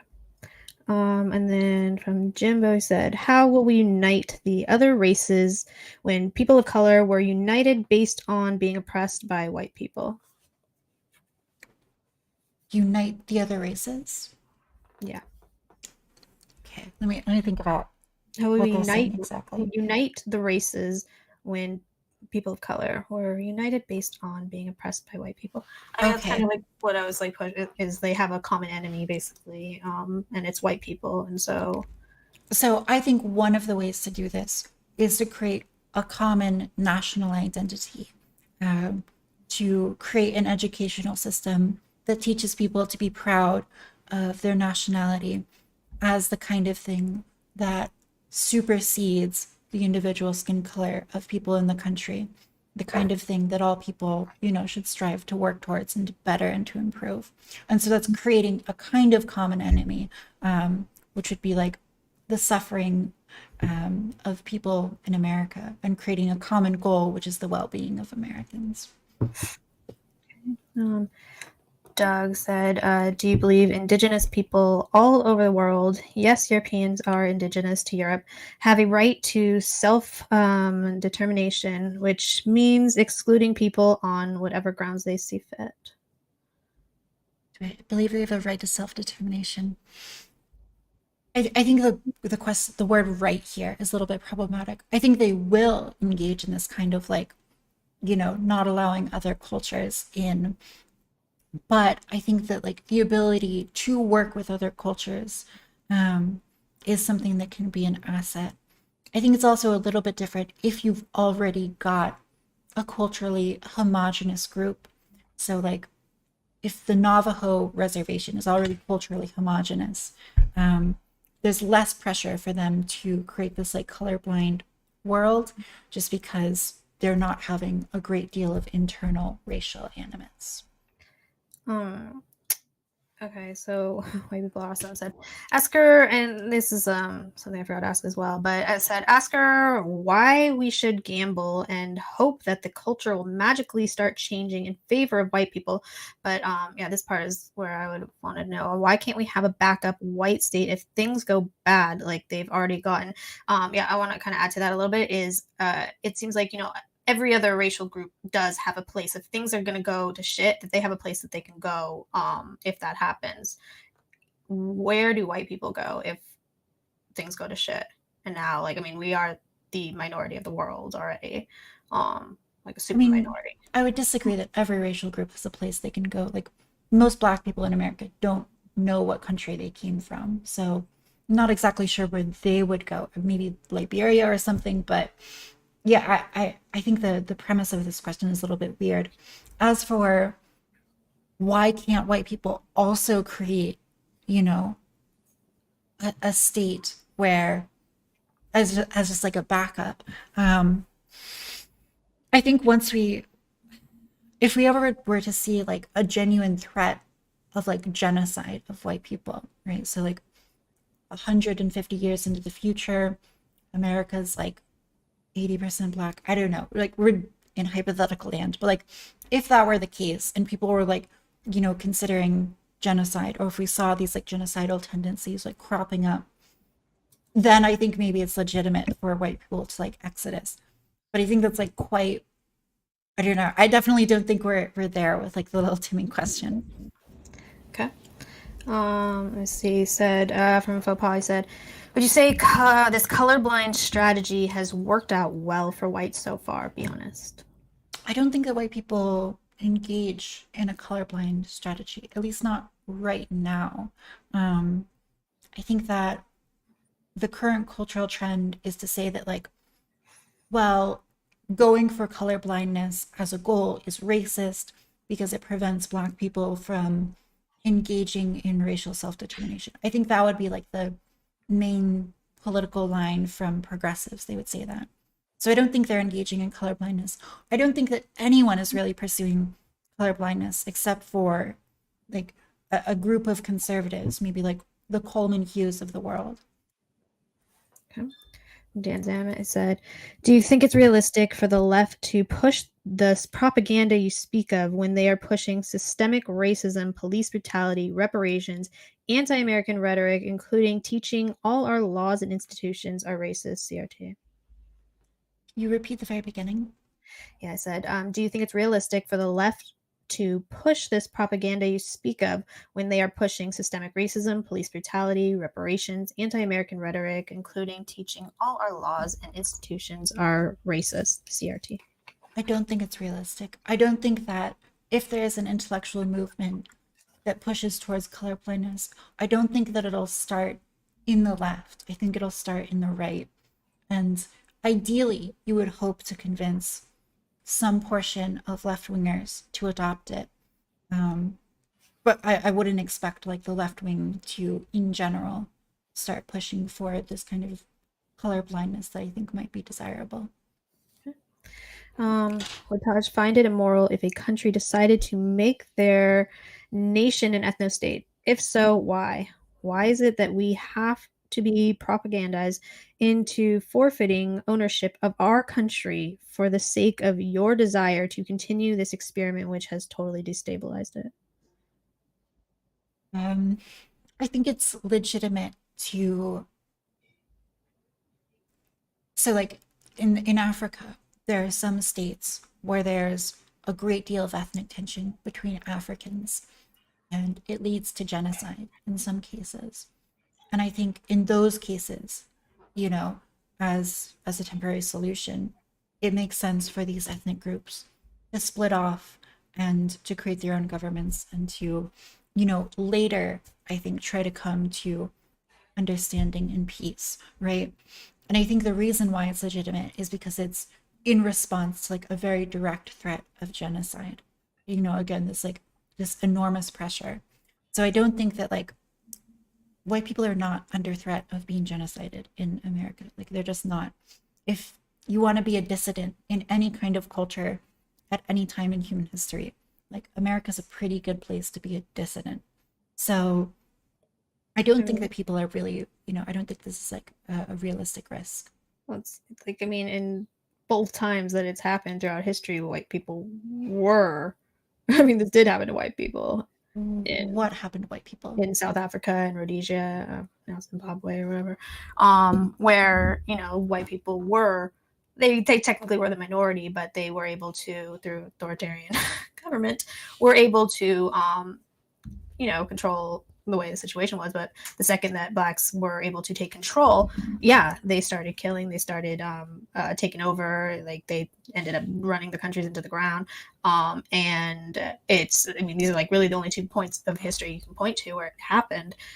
Even in South Africa, where blacks turned on blacks, like my stepmom's from there. I'm my stepmom, my dad's girlfriend. But she was like talking about how, you know, blacks would try to get other blacks to start killing white people. They would put them in trains and light them on fire to try to get them to kill white people. You know, they had a grievance against white people, and the second they were able to take control, it was really bad for white people. So to like say for sure that, oh yeah, there's not going to be a genocide or anything, I don't know if you can really count on it. It's not something I'd also want to roll the dice on and chance when I see signs of like this type of shit like that could happen already. I think the other part of this is that an ethno-state is a very blunt solution. So if you have hypothetical genocide against white people in a country and, you know, racial animus is building up, there's like a political party that's advocating for genocide of white people, an ethno-state where like white people section off, right? And just like get away. I think that's like a temporary solution. But ideally, that state should also be able to, you know, not just close its border to all black people, but close its borders specifically to like whatever group is currently persecuting them. So let's say there's like a state to their east, and the state to the east is like engaged in trying to genocide them. But the state to the west is a different ethnic group of African people who is totally like fine with them. I don't think it makes sense to keep out the people to the west who are totally fine with them, just because people to the east want to genocide them. So, like, as a temporary, crude solution, we can imagine hypotheticals where it might be like good to stop an immediate genocide, but ultimately, I don't think it holds up as like a broader political goal. Okay. From Doug said, so you basically are in favor of globalism and a one world order, trading as it was in pre-Abrahamic times during the Iron and Bronze Age. Is not even remotely close to what people like you and all the other transhumanists, metaverse, great reset types champion.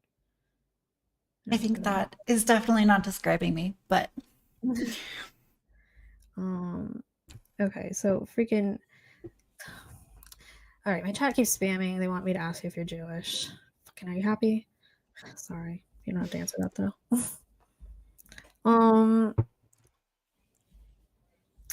Okay.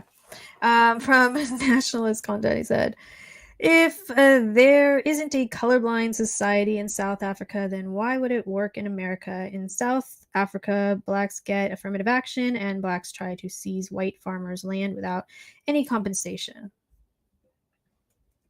So the question is, if colorblind society doesn't work in South Africa, why would it work in the United States? Yeah.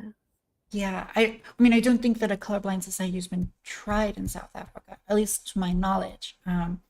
In fact, like affirmative action for a racial group is something that I think is quite bad in general and would be an example of the exact opposite of colorblindness, which I think is desirable. So, like, under a colorblind society, if a student can procure like good test scores, that's how they would get like a grant to enter college. And in a, highly racially conscious society, the test scores might be much less relevant, and what's actually relevant is like their race. I would want to avoid that and instead advocate for a highly meritocratic society that is colorblind. Okay. Let me see. Yeah, I think we're probably good on that. We have something coming up in a little bit, so that I might have to get ready for that. I don't know I'll if there's let you anything go else. soon. Huh? Yeah. I'll let you go soon. What Yeah. platform are you streaming on? Can I ask? Right now we are on Odyssey, DLive, and Twitch. Cool, Twitch. Okay, because you mentioned like being censored off of platforms. I wasn't sure. Yeah, well, we got kicked out. We lost our YouTube channel like 2 weeks ago. So yeah, we're on some of the alternative platforms. We don't really stream to Twitch very much. Like the only time I'm gonna really stream there is if it's maybe like me talking to somebody like you, or I'm not gonna have our show really on there. But Twitch is like, if we couldn't even hold on to YouTube, like Twitch's TOS is way stricter, so chance that. I'll let you go. I'll say one last party thing. If you believe this is dangerous, I would say oppose progressivism, oppose the kind of racial animus propagated by progressive intellectuals, and don't oppose people based on the color of their skin. Okay. All right. Thank you for coming on. Yeah, we can always chat about something else another time. Thank you, Brittany. It was fun. All right. Good night.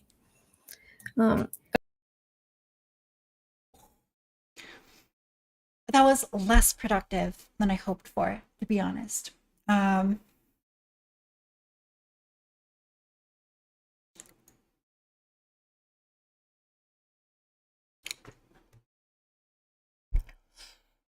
am I Jewish or not? I am half Jewish.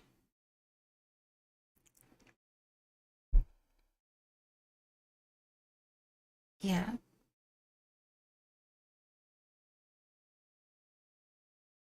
Would I eat a flamingo? Maybe. My Jew eyes. Yeah, my blue, my historically Jewish blue eyes.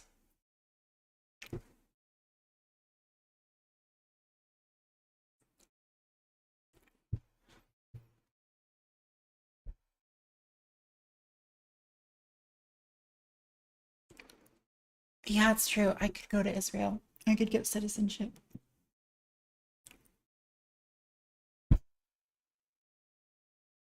I think your anti-ethno-state line argument was weak. Better to argue that people in America is inherently multiracial. Yeah, I was trying to get at that where I was saying like America's already highly multiracial. So like the idea that we would convert to an ethno-state as like a realistic solution is like absurd to me. But how do you respond to the people who embrace National Socialism? I don't deal with the fact that it requires submission to a totalitarian state. The fact that National Socialism. I think if your goal is a totalitarian state, you should not embrace the weird occultist ideology that led to the destruction of the German state. Not only absurd, but inherently anti-American. Yes, I mean, this is what I'm saying, that like American culture is like beautiful and admirable because it tries to unite people. And that's what I think people need to like be pursuing. This is like great uniting.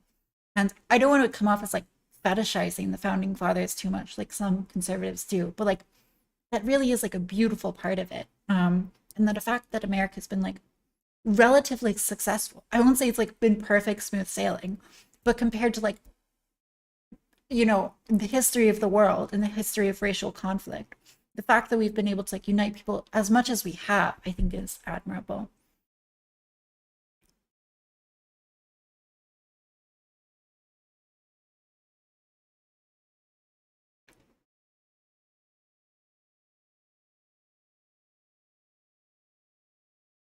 I think there's a huge difference between forced multiraciality and not natural multiracialness is normal. Forced is not as all. Not totally sure what distinction you're drawing here, but yeah, I'm not sure. This is going to be an unpopular opinion, but I do think that sometimes forcing people into a diverse community, in the case of like desegregation, can be beneficial. I say that lightly because like anytime you force people to do things, you're risking like very bad outcomes. But I think hypothetically, it could be beneficial.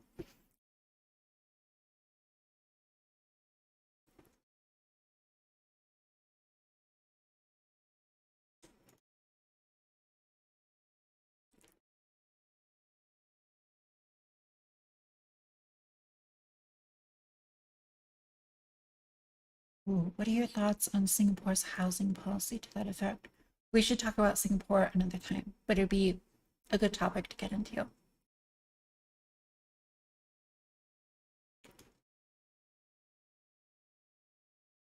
Oh, let me be specific. When people go to these freedom rallies, people often espouse support for actions that National Socialism would accomplish while wanting freedom and liberty. For National Socialism to happen, it inherently requires totalitarianism.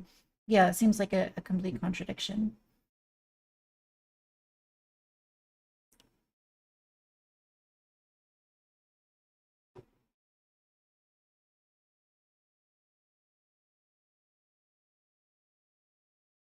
Yeah, Nightmare 404, that might be true. But I think that if anything, it speaks to like America, because it's such a big and wealthy country, can have a lot more leeway with like bad policies.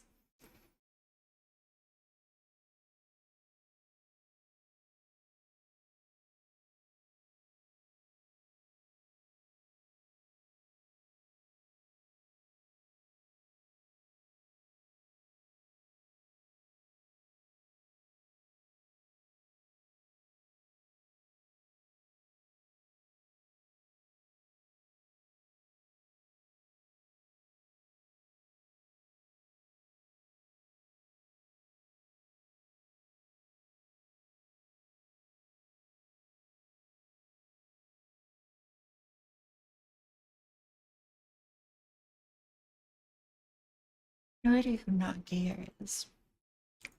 They've sent a lot of messages in chat.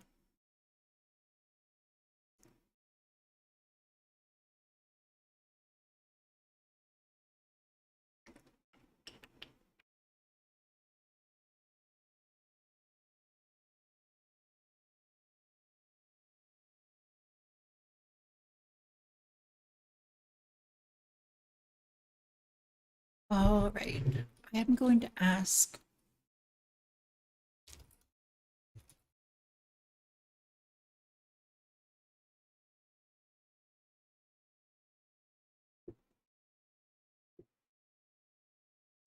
How to address the misfiring of logic between National Socialist Libertarians. It seems to me like an insane contradiction of terms. I think if someone is like so far gone where they're advocating for Nazism and they're a libertarian, professed libertarian, I'm not sure reason or like debating them is really the solution. Maybe like try to be friends with them and empathize with them and like do an emotional appeal is probably like the only way, which that's hard to do. But yeah, I don't think you're going to debate someone with logic. I don't think you're going to logic someone out of a position that they didn't use logic to get to in the first place.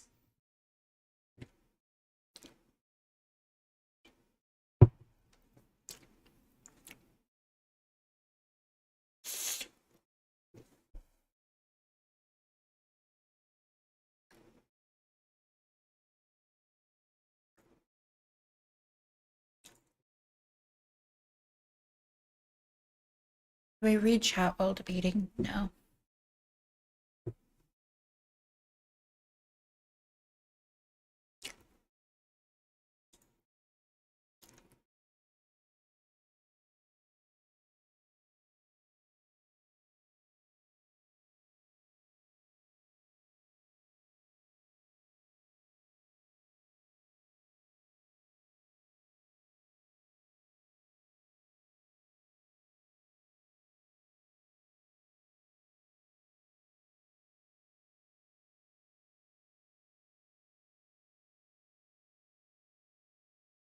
I would love to debate more right-wing people though.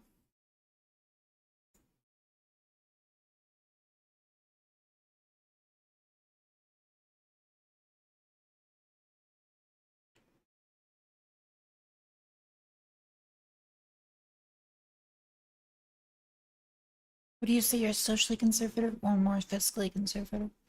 I guess I would say I'm more fiscally conservative. When it comes to social conservatism, I'm socially conservative in like weird ways that are not like typically associated with the American conservative movement. So like I would not say I'm socially conservative in the way that like a Christian fundamentalist is socially conservative.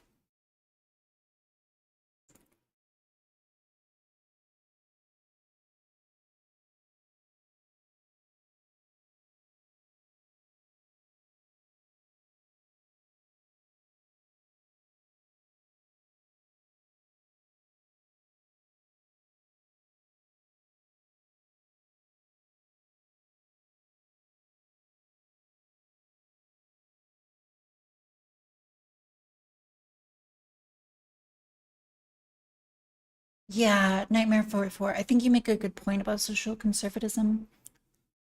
And I would say that I fall more into that kind of camp where I'm just not like socially progressive, but that's like confusing to say to people.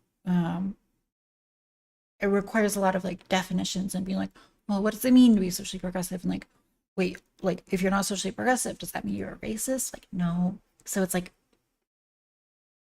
I think it'd be like confusing if I said that.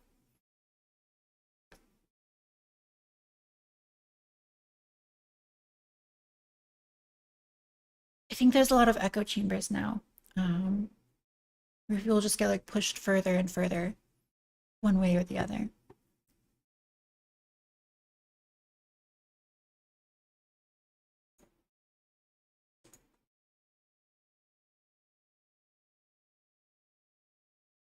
Okay, we're gonna stream Hearthstone.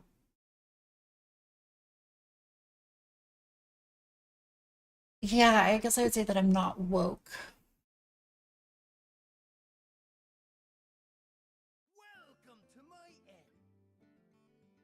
Wokeism, a disaster for the human race.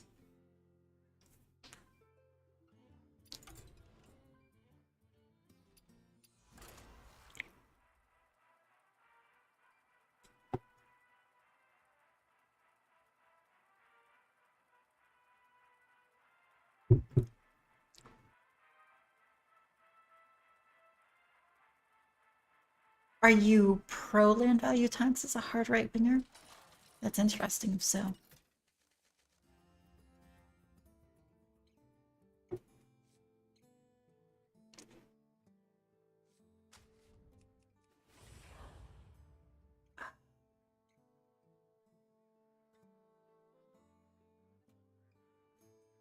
Good debate from my side. It'll be interesting to see how people respond to it. But I think it was a good debate as well.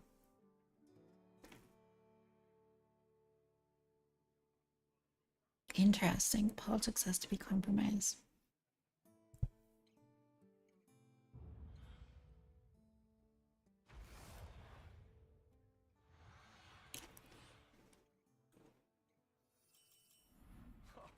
Long time no see, friend.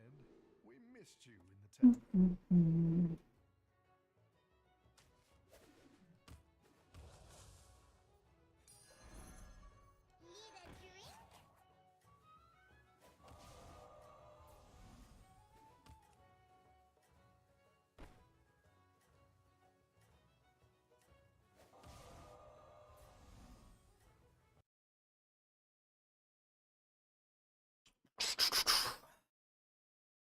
There was a guy in Politically Provoked chat that was threatening to discourage people to watch Brittany because she didn't push back enough, and that she was shilling for the echoes. Weird. I feel like she pushed back plenty. I'm still hoping for some weird Christmas special with you, Mr. Girl, Counterpoints, and probably Destiny. We should call it The Outliers. That sounds fun.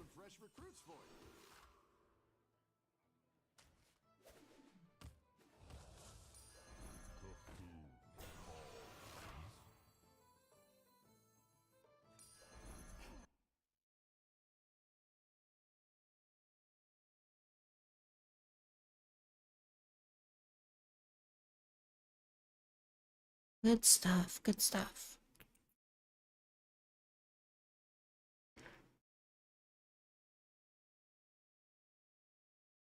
What to do? I think we could go over some more stream video requests. Do some React Andy content. Hell yeah.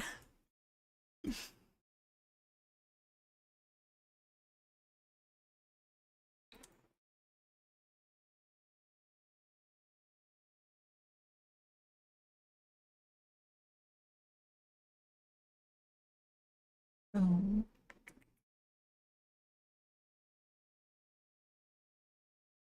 Oh wait, why is it? Oh my god.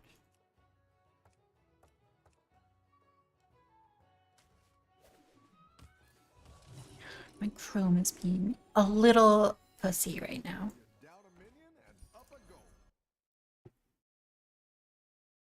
Order. Move to the top.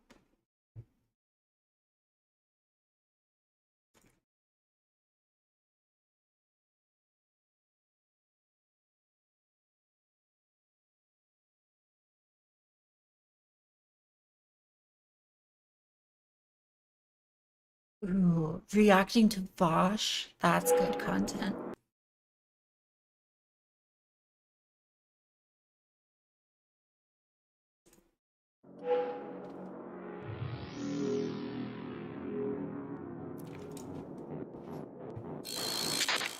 I just found out there are porn react streamers who jack off to the porn they react to on stream.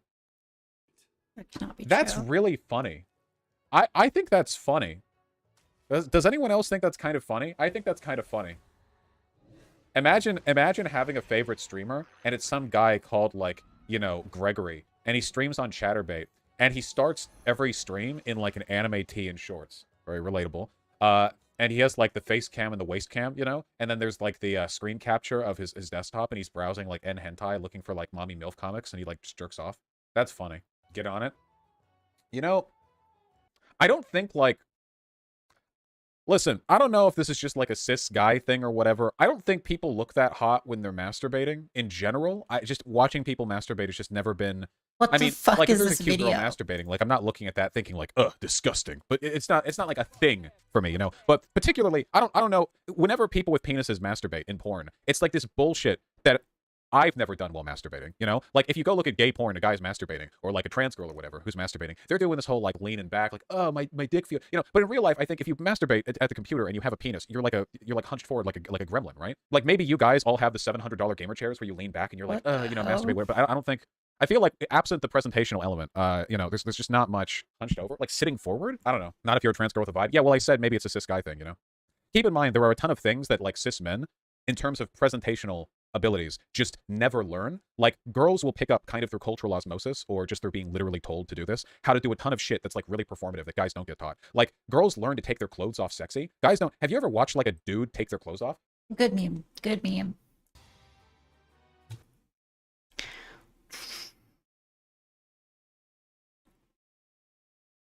Yeah, the lefties in shambles.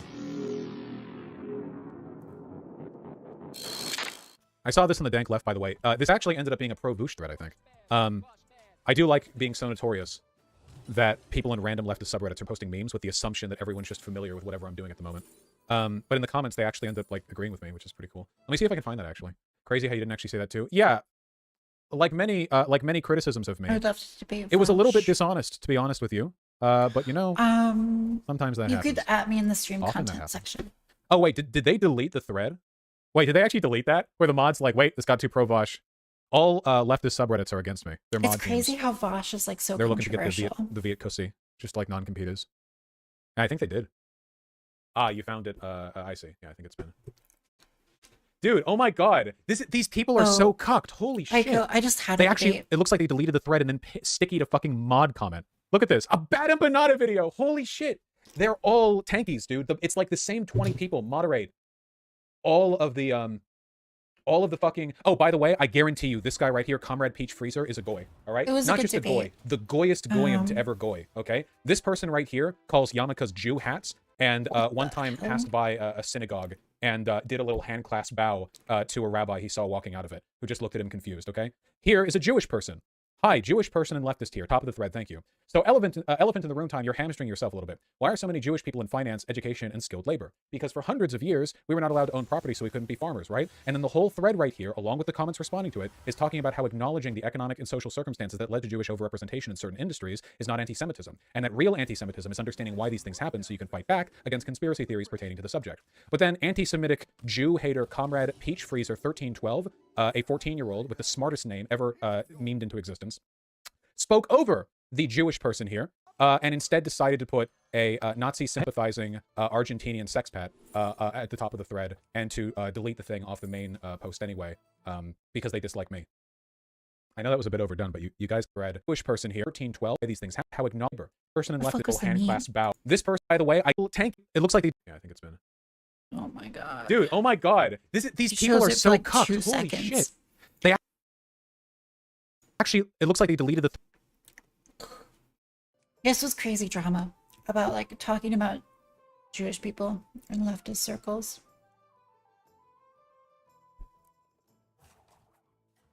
It's not that crazy. He's literally more like Destiny, complete with yikesy takes and controversies. Yeah, I think so. I think he's like part of this left wing that's like very willing to be edgy, which the left is like not in an edgy state right now, right?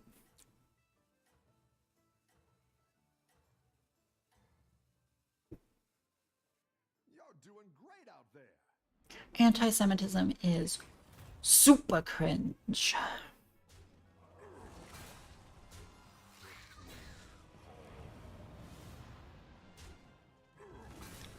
That's insane.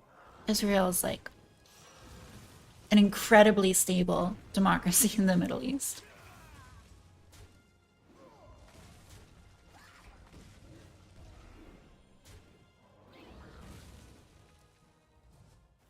He got banned for 2 years. Damn. Makes sense though.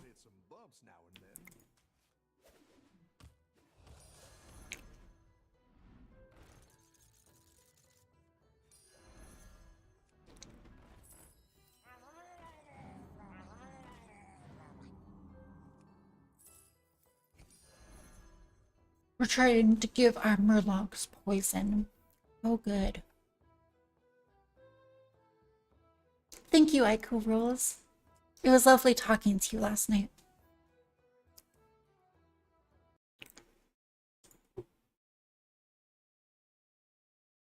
Ooh, Stardust is live.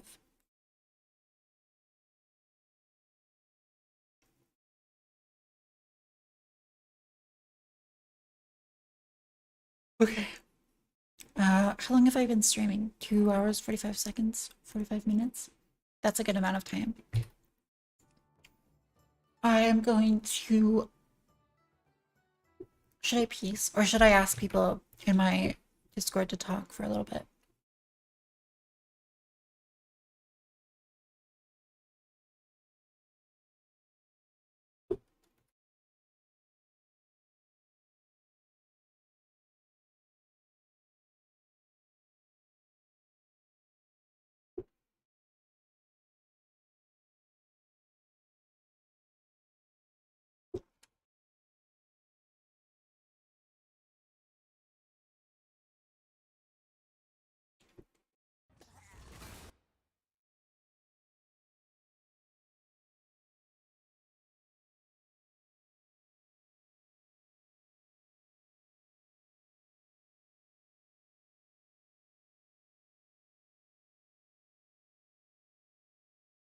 Bro, why are my Discord people so fucking cringe? Holy shit. They're the most cringe people. Totally mundane. Oh my god, I came in here so quickly. Holy shit. That was like lightning speed. Yeah, I'm so fast. Yeah, I heard you say something about how your Discord is cringe. It's very true. I'm here to tell you. Painfully true, yeah. So wait, okay. There's a okay. I have a lot of stuff that I want to talk to you about because okay. One off. Why do you allow the use of the F slur in your Discord for like non-insulting purposes? I'm actually really curious about that. It used to be like a very queer-centric Discord, and so people would like refer to themselves like jokingly this way, and it felt like really bad to ban people like as if they were like Nazis or something, just because it's like a pretty strict rule. But yeah, I don't know. I've gone back and forth on that specific allowance. Also, I have another, and maybe if this is a little bit too personal of a topic, you could tell me, and I don't mind not talking about it. But like, I listened to you talk to Destiny. You've had like 2 conversations with him, right? Mm-hmm. The first time I think it was that you brought up your opinion on pornography is though that like pornography was bad. Like, do you think it's bad? Like you said that like OnlyFans making the more like obviously a lot of porn studios are extremely exploitative, and OnlyFans being more individualized makes it less exploitative. Do you think that there are any other negative aspects of porn outside of the exploitative nature of its sheer industry, or do you think that outside of like as long as there's a good individualized non-exploitative porn industry that it's fine to just make porn? No. I mean, I think that porn, and specifically porn consumption, is like it's analogous to consuming alcohol. And I would say that like undoubtedly alcohol contributes like many terrible things: addiction, domestic abuse, drunk driving, etc. But I don't think it's wrong to drink or brew beer. And I don't think that the state should necessarily prohibit its consumption. But I think that like alcohol and pornography like share a reason for consumption, which is like loneliness. And the extent to which people overdrink or overeat or consume too much pornography, I think the cause of the problem has a lot to do with like social conditions. And I think that like porn can be pretty like destructive in people's lives, or it can be consumed responsibly. And finding that balance is important, but it's also like I think it's a responsibility of like the broader culture at large to help people find this, rather than necessarily have like a heavy-handed porn ban or something. Do you think that because the larger culture abroad, I mean, it seems to me that like porn is societally vilified, but individually like complete. Like I know a ton of people who will say things like, "Oh, if you watch porn, you're like a fucking weirdo." Like, or if you're in a relationship and you watch porn, like you're completely fine. Like, there's people who will say a ton of really terrible things about actually watching porn, who also watch porn themselves. Like, I feel like there's like a societal opinion of porn and an individualized opinion of porn. Would you agree with that? Yeah, I think so. I mean, I think the thing about porn is just like the creation and consumption of porn is not something that I'd say is inherently bad, but it's like bad when it becomes a replacement for like real life relationships. And like a lot of the problems that people point to with porn are really like cultural problems, more so than like porn specific problems. Like the loneliness and like the frustration with the modern dating environment is something that's like it's much bigger than porn itself. And if you got rid of porn or like demonized porn, I don't think it would like fix the root problem. But like porn, you know, in a sense, is like contributing to this. So as far as like social, yeah. Would you say to have social? Would you say to not legislative, but societally, to have a negative opinion societally of porn, or to push back on the creation of porn societally, would be a good thing, as long as it doesn't translate into any sort of like porn ban or legislative thing? Like, if society itself was just kind of like, you know, if you did porn you were bullied for it, like, you know, like, or like however you would want to phrase that, because I mean essentially it is just bullying people into, you know, adhering to specific societal roles. I mean, would you say that's a good or bad thing? I mean, kind of. I think there needs to be like an understanding that porn can be dangerous, and that understanding is good. But like, how do I say this?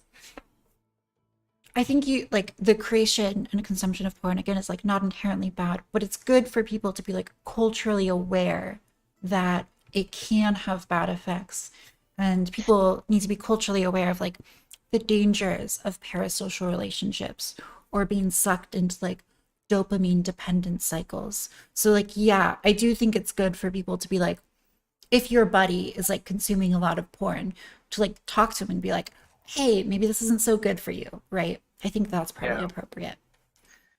Okay, got it. So not like a full on like fuck anybody who does porn, fuck anybody who looks at porn, but like hey, when things get unhealthy, we should probably like make it a rule that like societally it's okay to sit down and talk with somebody about it. Right. And to see that as like a serious thing, right? Because like a lot of people have this view of like, well, if it's going on like in your own bedroom, like whatever, people can do whatever they want.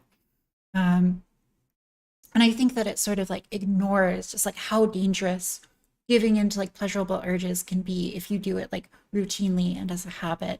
So one of my like critiques, I think, of like progressivism is its like inability to really understand like how dangerous like short-term giving into pleasurable desire can be, and an inability to like ever critique something like that if it's not like directly hurting people outside of the person doing it.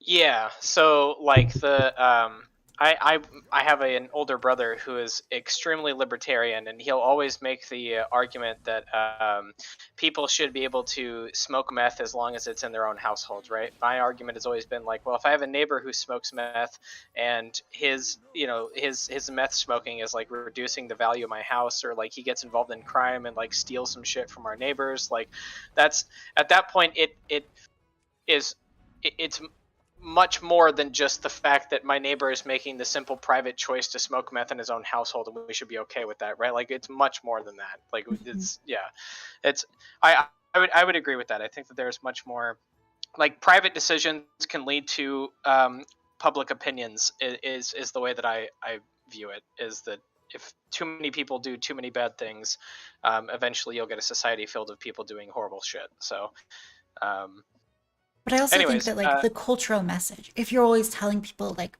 it's totally fine, like as long as you don't hurt anyone, like under that culture, you're also still enabling people to like go out into the woods and smoke meth. And I don't think that's like a healthy culture. So there needs to be some like encouragement for people to like pursue behaviors that are going to give them long-lasting satisfaction over behaviors that are going to give them short-term satisfaction but like long-term destruction. Do you like have you formed your political opinions like not to make this sound like you haven't like you're not a smarter person or anything, but like do you like have you like read like philosophy or anything like that? Like is there any like background that you have in terms of like understanding specific thinkers or ideas for the conservative movement, or is it just more so your experience that drives that? Yeah, I mean, like the most two recent books that I read from like right-wing thinkers, I read The New Right by Michael Malice, and I read what's it called? The Machiavellians by James Burnham. I read like part of a book by Hans Hermann Hoppe. Didn't finish it Oh though. God. No, you want to stay away from that. That shit. Okay. That's like not. You're getting in the Nazi territory at that point. That shit is Oh, crazy. really? I don't know too much about him. Hans Hermann Hoppe is like the oh man, he's really fucking crazy. I'm not gonna lie. He's like so violently anti-democracy and like super. I mean, I would suggest go ahead and read him, but like you're gonna get into some stuff where you're gonna read it and be like, oh wow, this is a little wild. I definitely Hans got Hermann the Hoppe sense is a of little that. crazy. Before Yeah, that, he's I wild, was dude. reading Plato's The Republic, and that I think is a really good book to read, yeah, especially if you're getting into philosophy, because it's written as like dialogues, so it's like very easy to read. It doesn't have like the intense, long winding passages, and sometimes you'll think like, well, maybe this would be like a good critique of what like Socrates is saying, and then like other character will like deliver that critique, and you're like, oh, okay, I can like see the back and forth here. Yeah. But like the reason I picked that up is because I tried to read Nicomachean Ethics by Aristotle, and I think it's Aristotle, and I was like, oh, I'm not really understanding this fully, so I was like, I'm just gonna go back. Yeah, for sure. I would a book I would recommend that I think you might really like is Robert Nisbet's The Quest for Community. It's a really good sociological book written. I mean, it's a little old. It's like written in like the 80s, I think. But it's really good, and it talks a lot about the more like broad conservative ideas on sociology and like community and how those individualistic actors kind of like create the ideas that create a community and stuff like that. So it's a really good book. But otherwise, I have to take off. Okay. But we should have a conversation about foreign policy sometime though, because that's all I actually care about. I think that would be hey, fantastic. have a good one. Okay. Thanks. See you. Have a good one. Gamers, what's up? Yo. Flow Trace. Hi. Hunter. We got 2 people in. Did the Civ game go well? I wasn't able to watch them. It was Civ, which meant it was incredibly buggy and breaking all the time. I don't understand. Civ 5, like, the multiplayer has never worked. Ever. It sucks. I just don't understand. Like that's like the main. That's a big thing. Yeah. Like, I like Civ a lot, okay, but there's only so many single player Civ games you can do before you tap out of that shit. Let's just be real. Yeah. Yeah, no, it was definitely rough. I like Civ so much, but like multiplayer games are also so slow. Like I hopped into a single player game afterwards, and I got to like turn 40 or something in like 12 minutes. So I was just like, yeah, you gotta turn. You just gotta turn on the timer and be like, all right, chop chop, let's go. I think I just take turns like very fast, and like other people are like, what building do I want to build? Let me look at like every part of this tech to like figure out if it's good. That's the other thing. It's like the first time you're playing like an RTS type game or something like that, where there's all these different options. It's like, oh, choose an option. Let me read all of them. Right. And like now I'm at the point with Civ where like I start the game and I'm like, okay, I'm gonna get this tech at turn 200, and everything's planned out, and I don't need to worry about it, just because I've done it so many times. Well, what would you like to talk about, Taff? How are you? How are you doing? I'm doing good.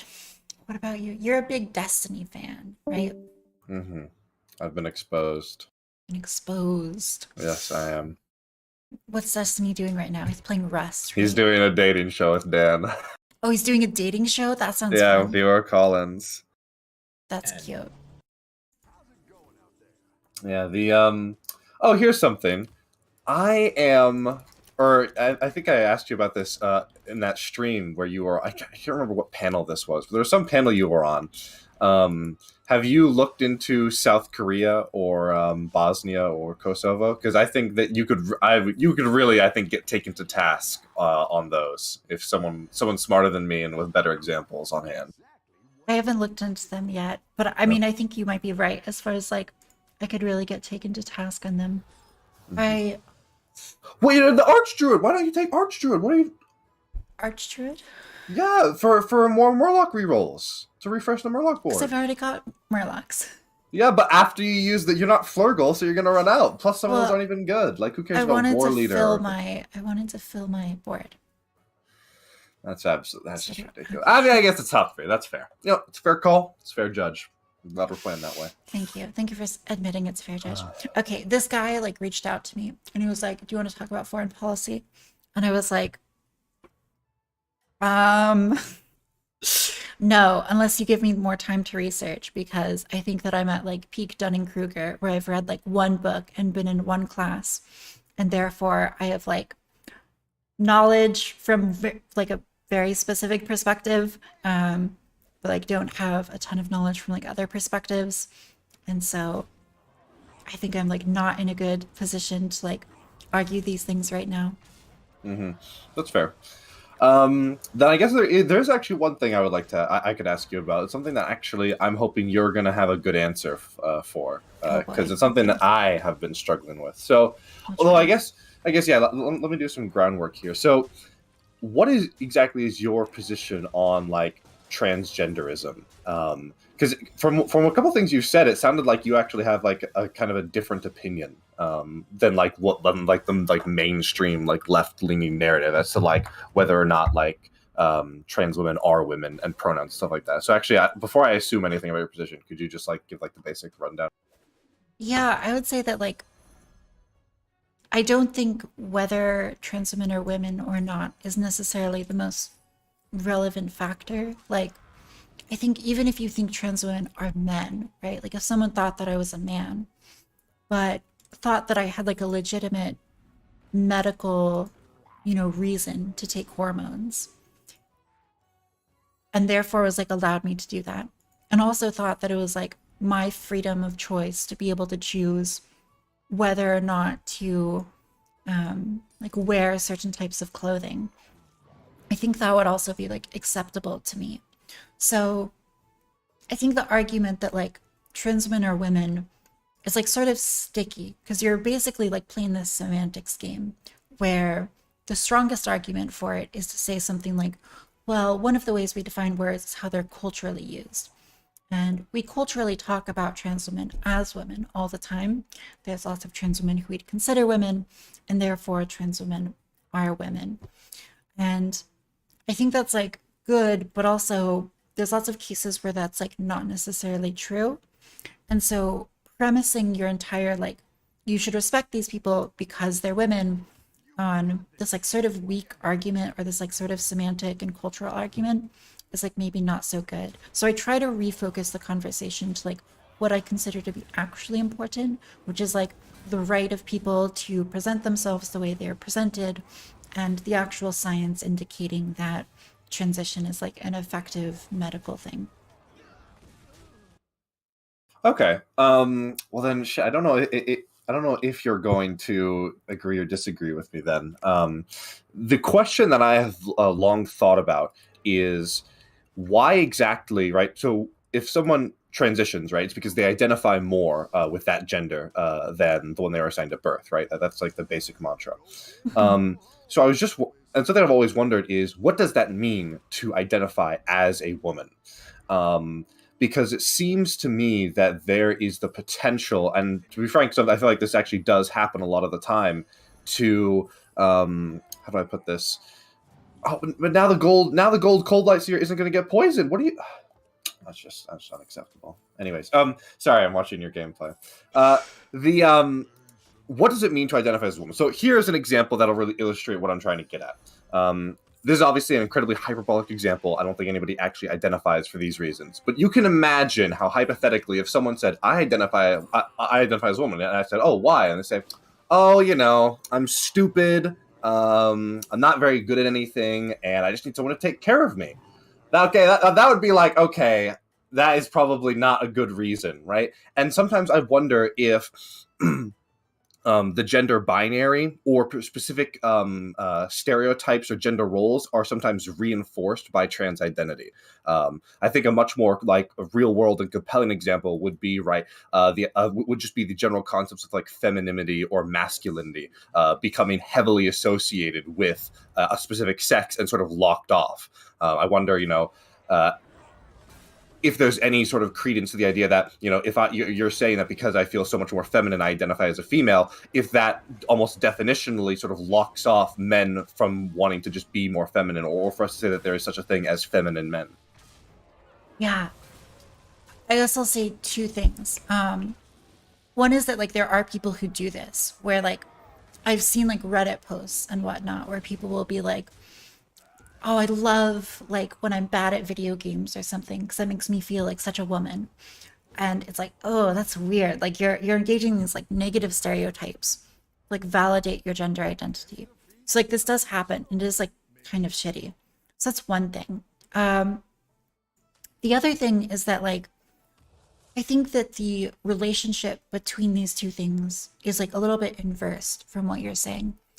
So you're saying that like trans women are like, or trans people are sort of like encouraging these stereotypes, and that can be sort of dangerous or sort of bad. And what I would say is that my like most realistic explanation for how like transness works is that there's like some part of your brain that is able to like analyze your body, and if that part of your brain believes that you should be male, then, and it sees that like you have a female body, it like gets very upset basically. And because it believes that you should be male, and you're also able to look at male people out in the world and see how they interact, that like little part of your brain will tell you, well, you should like emulate those people to feel male. Or you'll basically realize that when you emulate people who you recognize as male, that part of your brain like feels better. So there's a sort of like loop where you just like feel better because you're emulating these people. And so like the cultural stereotypes exist, and I think they like inform trans behavior than like trans people necessarily like inform or encourage the stereotypes. On like a cultural level, there is like debate in some groups about the extent to which trans women like enforce the gender binary. And I think that like to some extent they're like accurate. But I would also say that like I'm not a gender abolitionist. Where like I don't think that like gender should be abolished. Instead, I think we should like avoid or abolish like negative stereotypes or restrictive parts of gender. So I would say that like being a woman and dressing like a woman and engaging in like feminine presentation is not necessarily bad because it pushes like a gender stereotype.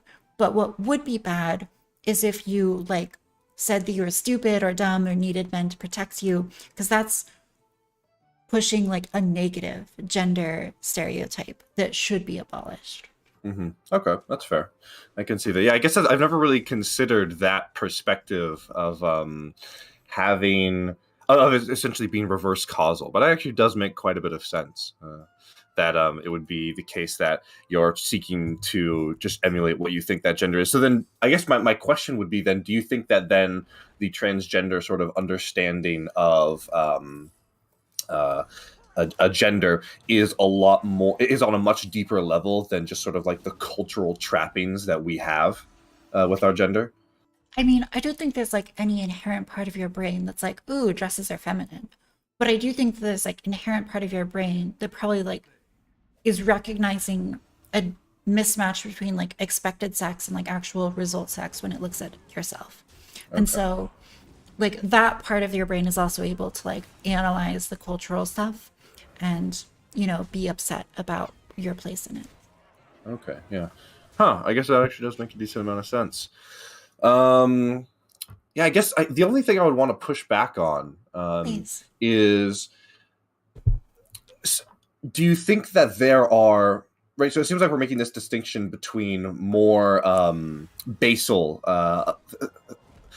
aspects of the gender that are, you know, a lot more, I guess just true would be the way to put it, and also less negative at the same time, right? So we can say, you know, it is not the case that women are inherently stupid, right? That is a cultural trapping. So it is that theoretically possible for a transgender person to engage in wanting to transition without having to sort of play into that at all, because we can get rid of it, right? We can move past that. My question would be, do you think that there is any possibility to a lot more true stereotypes about gender or about the sexes that are not so easily discarded, but still do play a negative role? I think the best example would be, I think that, you know, even the most progressive of people probably aren't going to contest that men, generally speaking, have a greater proclivity and tendency to be aggressive or violent. You know, I don't think we can explain away the massive disparity in like the prison population entirely from socially constructed things. Mm-hmm. And so like, the question then becomes, you know, if it's the case that this is not something that's so easily discarded, but it is something we want to work past, right? We don't want to live in a world where presumably, you know, men are just viewed as being inherently more violent and stuff like this. Is there a way to, or I guess, is there a greater threat and a greater risk of, you know, if someone wants to transition from female to male, saying that, oh, you know, I feel like I'm much more aggressive or violent, you know, I think it's still possible to, without engaging in very like blanket negative stereotypes, you know, even if we were to say, you know, oh, not all men are violent, or even if men are more likely to be violent, you shouldn't judge an individual male. I still think the sort of almost logical conclusion of saying, oh, this is the reason why I identify as female, is something along the lines of sort of reinforcing the idea that this trait is more it is more at home with males than it is females. Yeah, I mean, I would say that like you should never aspire to have a negative trait in general. So even if it like validates your gender in some way, because you can objectively like acknowledge that higher testosterone in men causes them to be more violent on average, that doesn't necessarily mean that like it's good for individual men to aspire to like be that way, because it validates their gender. And I think it's legitimate to ask people to be like, hey, even though this like one thing might make you feel like a man, sometimes it's okay. It's like that desire to like feel like a man is outweighed by like a negative impact that might be caused by engaging in that sort of behavior. Okay. So I think it might be legitimate to be like, yeah, I know that you're saying that like men are violent and it feels good to be violent because it like validates your gender, but don't be violent. That seems like a legitimate ask. Okay. Yeah, then I guess that kind of resolves this question I've had then for quite a while. I guess then the only other question I would have that sort of goes deeper is then, when you talk about, right, that it's reverse causal, that these trappings of gender come after, right, the feeling of alignment with the gender. Where do you think that feeling of alignment comes from? Where do you think what is that feeling? How does it manifest itself? I mean, this is a hard question because I think there's not a lot of hard data on it in general. And I can only really tell you about like my experience. Like my experience is that that hard feeling manifests itself as like just feeling worse if I see myself and perceive myself to be masculine. So like I have sometimes like a hard time wearing hoodies because like hoodies make my like upper body look like really big. And I like when I can see like in the mirror like my waist, and I can like see the difference between my waist and hips. And when I don't see that, like I read internally my body is more masculine, and that just like makes me feel worse. So my personal experience is like seeing myself as masculine and that making me feel bad. And therefore, like, as a kid, like there are pictures of me being like 6 years old and like in dresses because I like insisted on wearing dresses. So there's probably like some early on part of the brain that just like felt more comfortable when I was able to see myself and identify with like things that I perceived to be girly or whatever. And that sort of manifested and compounded as I got older. Well, then that does sound a little more entangled and not, strictly reverse causal. If it is the case that those, presumably girly, I mean, the way we describe them, girly things, if being into girly things means that you must be a girl, or at least not necessarily must, but contributes to the idea of wanting to be a girl, I feel like that is, in a way, saying that these things are not for men or boys, which does seem to reinforce some sort of negative type of like gender binary or traits that, are associated with it. I mean, again, I think it's the opposite. Where like, I think as a kid, I probably wanted to be a girl. And when I wore dresses, I probably felt like a girl and was like, oh, this feels good because it like meets my like desire to be a girl. And so that was like why it felt good. I don't think I was like, oh, I love dresses. Dresses are so pretty. And then I put on a dress and was like, oh, I want to be a girl so I can wear this all the time. Again, this is just like my personal experience. No, that's fine. Different people will like interpret that differently, but that's how I would describe the experience and the feeling.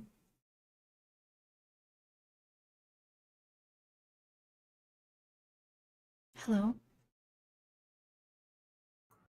Hello? Am I working? I can hear you now. Okay, I think I'm okay. I don't know what's happening. Okay, so I guess the problem that I'm having is I'm having trouble grappling with what it means to say that I felt like a girl, because I wouldn't say it felt like a girl. I would say it wanted to be a girl. Or yeah, sorry, wanted to be a girl. Yeah, I guess my difficulty is I don't understand what exactly that means.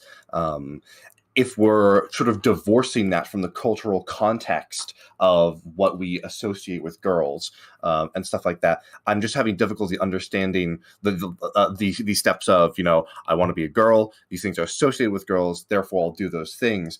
I understand that, but I don't understand how we get to the point of I want to be a girl in a vacuum, almost in like a cultural vacuum. Yeah, I mean, I think that like in a cultural vacuum, it's a lot less meaningful. I'll also say that like when you're a kid, you have less understanding of like what it culturally means to be a man or a woman. And Yeah. part of that is also biological. So like when you're a kid, you don't necessarily understand that men and women have different parts. And I think this is why a lot of trans people, as they get older, their sense of dysphoria gets a lot worse. So as a kid, it might be like just like a tendency to be like, oh, I want to emulate mom. And this like feeling of like connection to her. And like you don't really understand that. So it doesn't manifest as any like super strong feelings. But then when you get into puberty and your body starts changing, that's like a very hard reminder of like how the sexes are different. And for me, that experience of like my voice deepening, or like I don't grow facial hair, but like I did get like at one point like a bit of dark hair around my lips, and that like really freaked me out. And I think in that moment, I became much more aware of the differences between men and women. And therefore, I was like, I experienced that kind of like dysphoria and suffering. I think if you were to put me in a vacuum, where like I had no cultural conception of man or woman, and I had no cultural conception of like the differences between sex of men and women, I think I would probably be a lot less concerned or worried about, what my body looks like or whatever. I think that there might be like still some sense of unease, right? But I might not necessarily know what the source of that is without this like cultural understanding of like biological differences. And I certainly wouldn't have like necessarily, I mean, I might think that like jewelry and dresses are like pretty. I might think that they're like cool for that reason, but I wouldn't have any like cultural desire to wear them to indicate my gender. Okay, interesting. Yeah, I guess. I guess it's just very difficult for me to understand the conception of gender, sort of absent any of the things that we assign to it. Particularly if you're buying into the idea of having a distinction between sex and gender. I think Yeah. that can be a very difficult thread to or needle to thread. Mhm. So, I'm but yeah, not exactly sure what it would look like either. I mean, like I said, I'd guess there'd be like a feeling of unease, but I don't think it'd be directed necessarily at anything. Mhm. Yeah, because I do think that there is. I guess I do buy into the idea that I don't think there is I think there are that gender is like a spectrum, right? There are people that are more masculine or less masculine, and then we sort of just draw a line somewhere roughly in the middle to divide those people. And I guess I'm not just I'm not sure how we would define that spectrum at. I'm not sure what that spectrum is if we are sort of divorcing it from masculinity, femininity, from all the trappings that we would assign to it. I'm not really sure at that point what gender even is.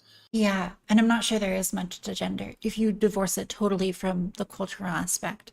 Um, I think that gender is like largely cultural, but maybe if you like totally removed it, like broke it down to just like biological sex differences, the gender distinction might be like desire to like emulate one sex or another. So like if there was like no cultural standard for like clothes or appearance or whatever, as far as like things you adorn yourself with, and it was just like human bodies, I think that the spectrum might look more like how people want their body to look as far as like secondary sex characteristics. Okay. Where, yeah.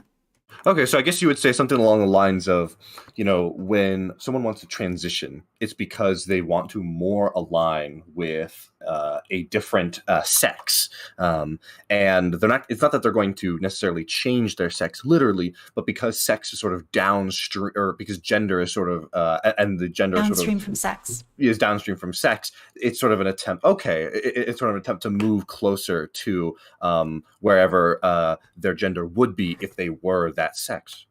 That's Is how that an I accurate? conceptualize it. Yeah. Okay, that's really. I never thought about that. Thank you. That's actually, I think that's something I'll just need to reflect on, to be honest. Yeah. And I think that you also have to kind of talk to like other trans people because other trans people might have like different insights, and maybe other trans people would like agree with me and be like, oh, that's an interesting way of putting it. I guess that does reflect my experience. But I also think that there are probably trans people who like maybe disagree with me to a big extent. So like it'd be interesting to hear their opinions as well. But yeah, that's definitely my take. Okay, interesting. Well, thank you. That is very illuminating as to my questions. Of course, you're welcome.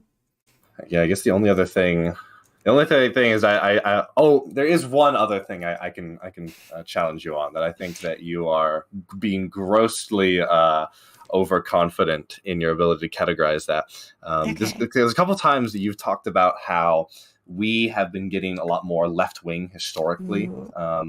The idea that I think it was, I don't want to put words in your mouth because I think it was some other people talking about this as well in the conversation, but essentially that the Overton window has been shifting left for quite a long time, and it's sort of, conservatives have been losing battles. Someone that had better examples on hand, I think, could challenge you a lot more on this. But I think that you are engaged in some hardcore historicism when you do this. Really? Yes, I think you are looking at the world in previous times of history on our modern and current terms. I think it's already very foolish to try and. I think it's already foolish in the modern day to try and boil down all of politics to left and right, to a single spectrum. And to then do that historically and try and sort of categorize something along those lines, I think puts you in some really awkward spots. People already fight to death over whether or not JFK and Nixon would be Democrats or Republicans today. So then to go back and say, oh, when King George lost, that was a death blow to conservatives everywhere.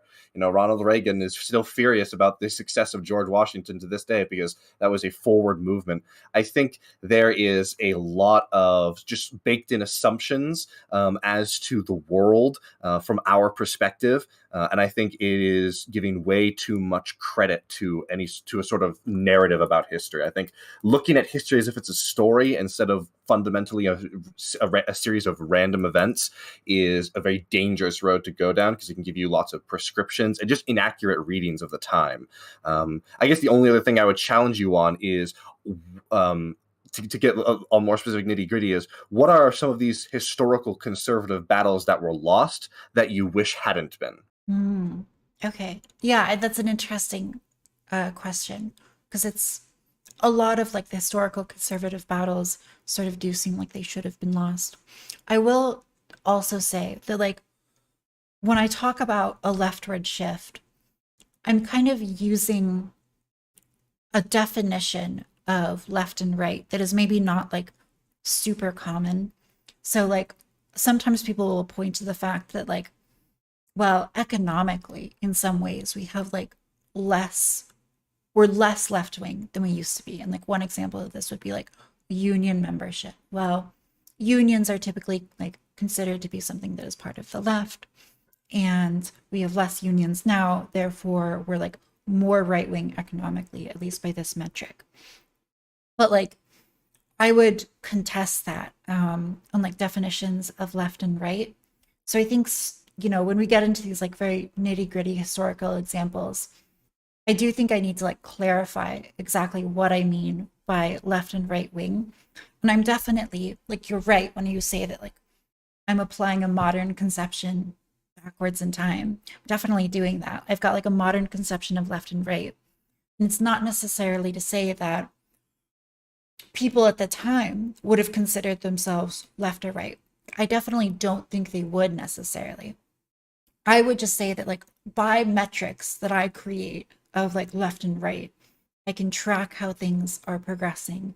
And I think there's like a consistency in how things progress. Specifically, I would say that things have typically gotten more free, more individualistic, and more focused on happiness or like pleasure as virtues as compared to like categorical virtues. So I'd say that, like, by those three metrics, more freedom, more individuality, more focus on pleasure or happiness, I would say that things have gotten more left-wing over time. I guess my challenge to this would be that I think you are going to run into a lot of trouble trying to... I can broadly agree with the point that those things have changed over time. I guess my problem is that I feel like this is a very idiosyncratic, almost a way to talk about left wing and right wing. I don't think, I think it really it becomes very difficult to relate this to how we normally use those terms, right? So, like, for example, right, someone in the chat talks about how, I don't understand that 300 years ago there was zero women's suffrage. I do understand that, but I think if you asked most right wingers, "Oh, do you want women to have the right to vote?" They would say, "Of course." And I would say, "Oh, so you're left wing," and they would absolutely contest that. But they're left wing in like a historical sense, right? For the time, they're on the right wing. But that's because the Overton window has shifted. Whereas in the past, if you were to take people from the past and put them in the modern context, people who are left or right wing from the past, 20 years ago, Obama was not like comfortable being pro-gay marriage publicly. Put him in modern day, he would be considered like a weird fringe, like not on the level of the current Democratic Party. He'd be right to them in many ways.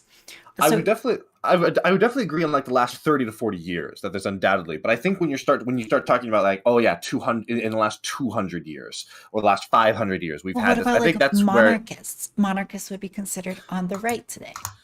Well, they would be considered on the right today. I don't know if I would describe them as inherently right wing. I don't think I'm not sure if I would say that monarchism is right wing or that right wing is inherently reactionary. I try not to get it. I hate that word, and I don't like it. I don't understand it. I don't want to get into it. But I don't think that this is my problem, right? Are we to then say that, for example, the triumph of George Washington and the founding fathers over monarchism was a left-wing thing? I think that many people on the right wing would object to that quite severely. And I guess if you want to go with this, it would be right compared to their current time. But in the time of itself, it was a rejection of the hierarchy, and it was an embracing of freedom and individualism. Yeah, well, if you start saying that freedom and individualism are left wing, I think that a lot of people on the right wing would take great objection to that, and they would say you're trying to co-opt all the good things about their movement into the left wing. I can, and I guess the only other thing that I would, or not the only other thing, but my much bigger, I guess, like the nail in the coffin would be that if you're going to talk about these changes over time as being left wing, right, because we're moving forward and we're changing, I think that is very reductionist as to the left wing. As I think, I'm trying to think of how best to put this. Only the most like basic of conservative position of wanting to conserve or to quite literally keep whatever is going on, I think does this definition work. I think that if you got into like a much more like ideological definition of like classical liberalism, or I think this really starts to fall apart. I think it's somewhat telling that you have to go to things like freedom and individual liberty as what it means to be left wing in order for this to work, because I think that those are so broad and, as I already mentioned, so contested that you really can have a bunch of different things. I don't think we would consider left wing in any other context as being left wing. I think that, the world has always, one of the only constants through human history is change, right? And the fact that our societies do not stay the same. And I think that you can broadly say that we've been moving in one sort of direction, but I don't think it's fair to call that left wing versus right wing, and to try and almost sort of paint like this historical like underdog of conservatism in that respect. I feel like that's missing a lot. Interesting. Yeah, I mean,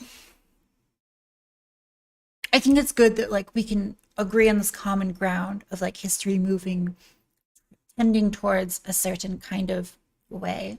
But maybe your criticism that like painting this as a left wing, right wing thing is like maybe not good. I would just say that like if you go back in time and like consider most major changes, and ask like, are they left or right wing for the time? And which direction did those changes go in? You'll find that like the left wins over and over. So like, the French Revolution, like liberté, égalité, fraternité, is this like a left-wing movement or a right-wing movement? Well, it's left-wing. It's like focusing on like equality and like, freeing the people from like the authoritarian state that was, based on like these highly Christian, highly like theocratic ethics of like what it means to have the divine right to rule. So like the transition from monarchy to democracy in many places, I would say is like a left-wing transition. You look at like the civil rights movement or slavery and so on. I think these are like most people would claim to be like left-wing transitions. If you look at like the change from like ancient feudal societies, which like lasted a very long time, to a kind of a state where like in Europe you have like the high medieval period and there's like more balance between the merchant class and the aristocratic class and the church class. Like you're breaking down these hierarchies. And I think like in general, when you're looking at these ways, this like view of history, the people at the time may not have like used these like exact words, but like by like our general conception of right and left wing, I do think it makes sense to call them like left wing progressive movements. Yeah, I guess I think that I would disagree. And I think a lot of people would disagree when you talk about overthrowing monarchy, when you talk about increasing individualism and freedom, when you talk about the civil rights movement. I think that there is a lot of disagreement there. And I think you see this, a lot of conservatives will fight over whether or not MLK belongs to the left of America or just America as a whole. And I think there'd be a lot of disagreement. I guess the better place to go with this would just be, are there any of these fights that, whether or not we categorize these fights as conservatives losing or not, are there any of these fights that you wish had not been lost by what you would describe as the conservative half? I'm not sure. I think there are like parts of movements that I think are beneficial. So like the loss of power of the Catholic Church in modern society, I think is like negative effects. But if you were to ask me, like, would I rather live under like theocratic church rule than like the modern day society? No, I don't think that would be like good for me. So, like, on a whole, are these things like good or bad?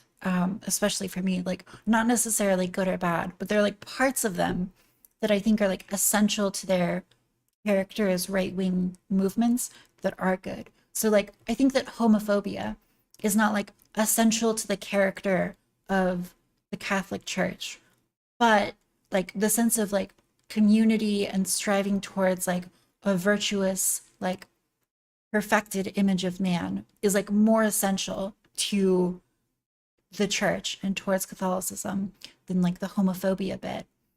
And so just because it would be like much worse for me doesn't necessarily mean that like the right wing part of it is bad on a whole. I could definitely agree with you there that they're going to be there's almost never going to be unmitigated pros. There's going to be some cons, and there's definitely parts of almost anything that we can pick out. I mean, for God's sake, we were able to pick out rocket scientists out of the Nazi regime. But I guess I kind of want to press you a little bit more. Are there any of these battles that you would say, no, it's not just that there is a good aspect to the conservative side? Are there any where you would firmly come like down an and say, objective like loss for humanity that it got more yeah, progressive? it was in the net a con, not just that there were individual pros in there, but in the net, the conservatives losing was a con. And if you could snap your fingers and have it be the other way, you would. Yeah, I don't know. I'm not sure. To engage in maybe like a bit of hubris, I would say that a culture that is similar to ours in its like treatment of like gay people and like valuing like equality among racial groups, I think that's like highly desirable. But then maybe we should look to like the past for a way to structure our objectives and goals as far as like I'm thinking like specifically about religious goals and like community oriented goals of the past that like focus more, that place like the goal of culture less on like increasing the economy and more maybe on like striving towards like goodness in your local environment. Okay. I am a big fan of Line Go Up. So I guess I'll just have to agree to disagree there. I think that one of the things that I've always based my view on the world on is that I think that people vastly underappreciate the fact that we live in probably the best times ever. And basically, there is no point in history where any single aspect of life was better than that aspect is now, with maybe one or two exceptions. It frankly kind of reminds me of when some people on the left will talk about how America is the most racist country in the world, and will just sort of lose sight of how certainly there is a lot of racism that we need to deal with and move forward. But it's worth taking a step back and perhaps noting that we are actually incredibly we are at the forefront of making a society as unracist as possible, as anti-racist as possible, as some people would say. And I think that the same is basically true of the way that people look at our society. I think that when you hear people talk about how, if I could get rid of the homophobia and the racism, I'd love to go back to the 60s or the 50s. I think that these people don't realize that in the 50s and the 60s, I think it's like 80% of homes in the South didn't have indoor plumbing. Mm-hmm. I think that it is just incredibly easy for people to lose sight of how good they have it and essentially just take it for granted. In the words of the great Milton Friedman, it's very useful to see how people vote with their feet, and people are not voting to go live in countries that are, further back to what we would say in the 50s, 60s. People are not voting with their feet to go live in the woods and become Anprims. People tend to like having medicine and things and running water and electricity and things like these. That's not to say that there aren't negative externalities associated with them. All of human history is coming up with a solution to a problem and then seeing problems arise from that new solution. And then having to do those, and sort of this domino effect of, we get agriculture to solve for populations, but population centers lead to disease, so then we need medicine, et cetera, et cetera, et cetera. But I just think that it is very foolish to try and, people look at the past the way they look at 2009 for video games. It's like 2009 was the best year for video games ever. It's like, no, dude, you were 13 in 2009 and you were easily impressed. Okay, like there was no fucking YouTubers destroying Halo 3 or Halo 2's horrible launch when that happened, like 2005, bro. And I just think that people can be very selectively critical of the past and fall into this trap of thinking that the past, that we've lost all these great things from the past and wanting to go back to them.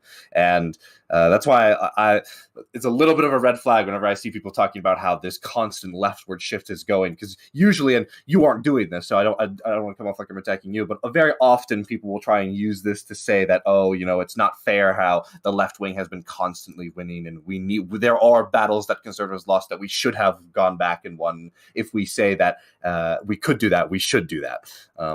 I think there is a particular Stone Toss comic that illustrates this well, where it's like some like GOP elephant saying that like, neo-Leninists are the real transphobes.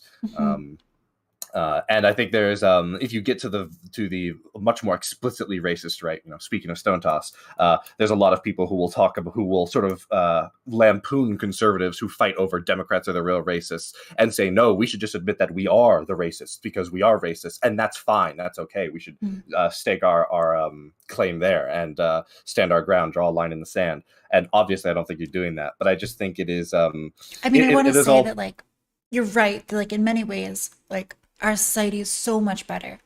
Like the average person today lives like a king compared to the person, their ancestors 500, 1,000 years ago. The idea that I can like walk into a room and with the flick of my wrist, like illuminate the room, or I can like with taps of my fingers, like tell someone, like communicate with someone, tell them to like bring me food.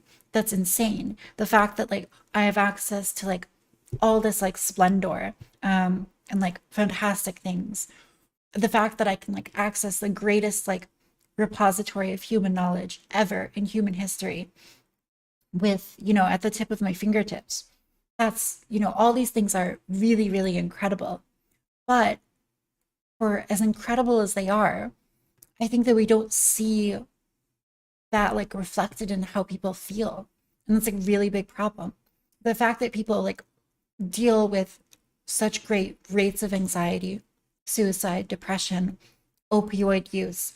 I think these are like good indicators that like for all of the technological progress we've had, we're not like seeing the results borne out.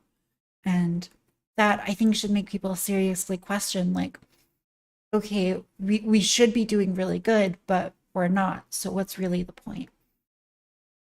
I can understand where you're coming from, and I would definitely agree. We do not live in a utopia where there are no negative externalities. But I think that if you asked people which negative externality they'd have to deal with, the ones of our times or the ones of previous times, I think most people would say our current times. I think there's definitely this feeling that the world is, messed up in all these ways. But I basically think it's bullshit. Okay. I think that this is mostly, I think it's very noteworthy that it always seems to be young people, both on the left and the right, who have this opinion of like, oh my God, the boomers have fucked us, which you think would be a very left-wing thing, but there are plenty of people, especially once you get to like the fringe, like schizo parts of like right-wing internet, that talk about, oh, Reagan let all these immigrants in when he naturalized all them and stuff like this. I think Brittany brought up the Heart Cellar Act to me, I think. Yeah, that's a great red flag for someone being completely batshit. And I think that there is this tendency for young people to be very overdramatic and to not have the perspective because they are young. I think it is only someone in their only someone in their 20s is going to ever say something like, man, life was so much better during the 50s. Even if we could just get rid of the racism and the sexism and the homophobia and all this stuff, I actually wouldn't mind going back to the 50s. You think only a young person would say that? I think not only a young person, but mostly only young people. I think that you're probably going to be able to find a couple of outliers, but I think most of the people who lived through the 50s would be like, wow, you are fucking insane. I think that it is. I think this feeling is real, but I don't think that just because a feeling is felt, that it necessarily reflects on reality.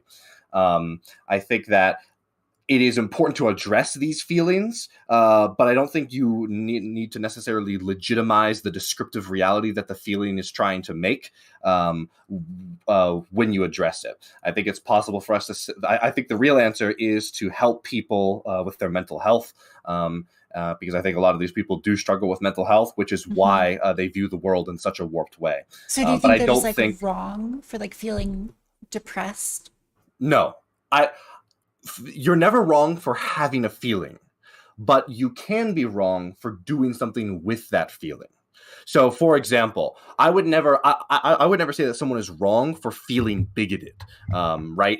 Even something that we would agree, right, is awful and horrible. But if it's how that feeling starts to manifest itself. Because I ultimately don't think you can control your feelings. I think you can control your response to them, and eventually, then perhaps down the line, those feelings will themselves curtail. But everyone who's listening could just think, it's not as if you can just think, oh, just don't be angry, forehead. There's a lot more that goes into it in that. So if you get really angry at your friend, that's okay. But if then you start screaming at your friend and doing a bunch of fucked up shit, that's the problem. So when people feel like the modern world is like failing them and all these negative externalities are really bad, we can even agree that those negative externalities exist. When they start But when they start to have that feeling, I wouldn't say that the feeling is wrong, but it's then the prescriptions that they make. Justification for the feeling is wrong, though. Yeah, I would say that the feeling does not reflect.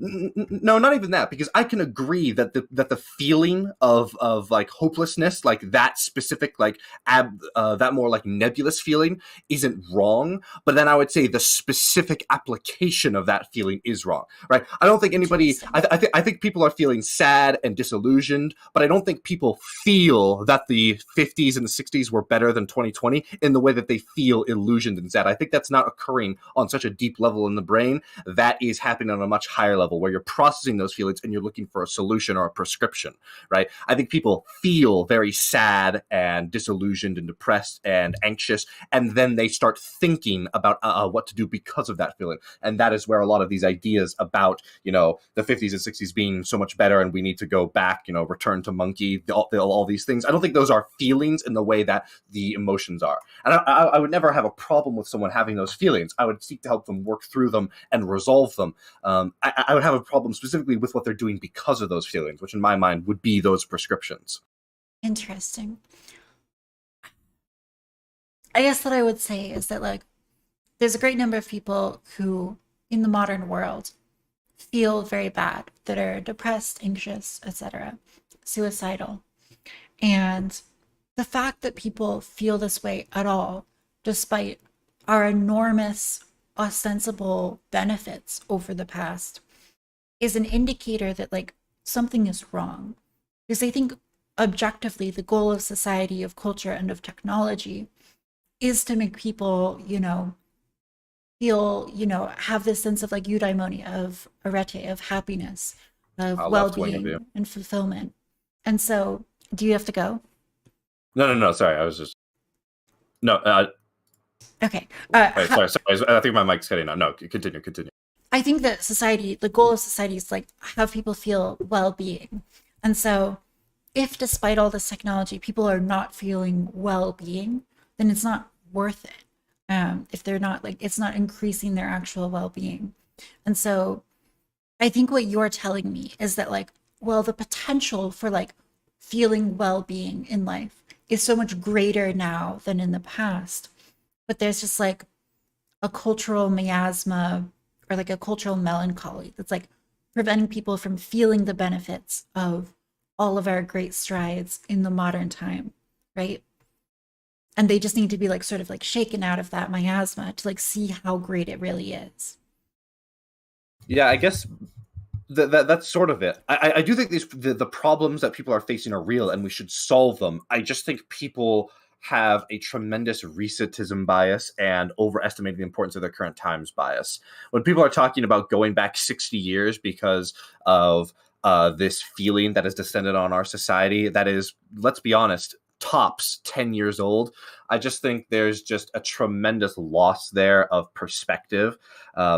Something I do think social media is a big problem. I think that it is undeniable. I think basically everybody at this point, except for people who almost don't engage with social media, can admit, yeah, social media has a lot of negative externalities, especially the excessive use that comes along with it.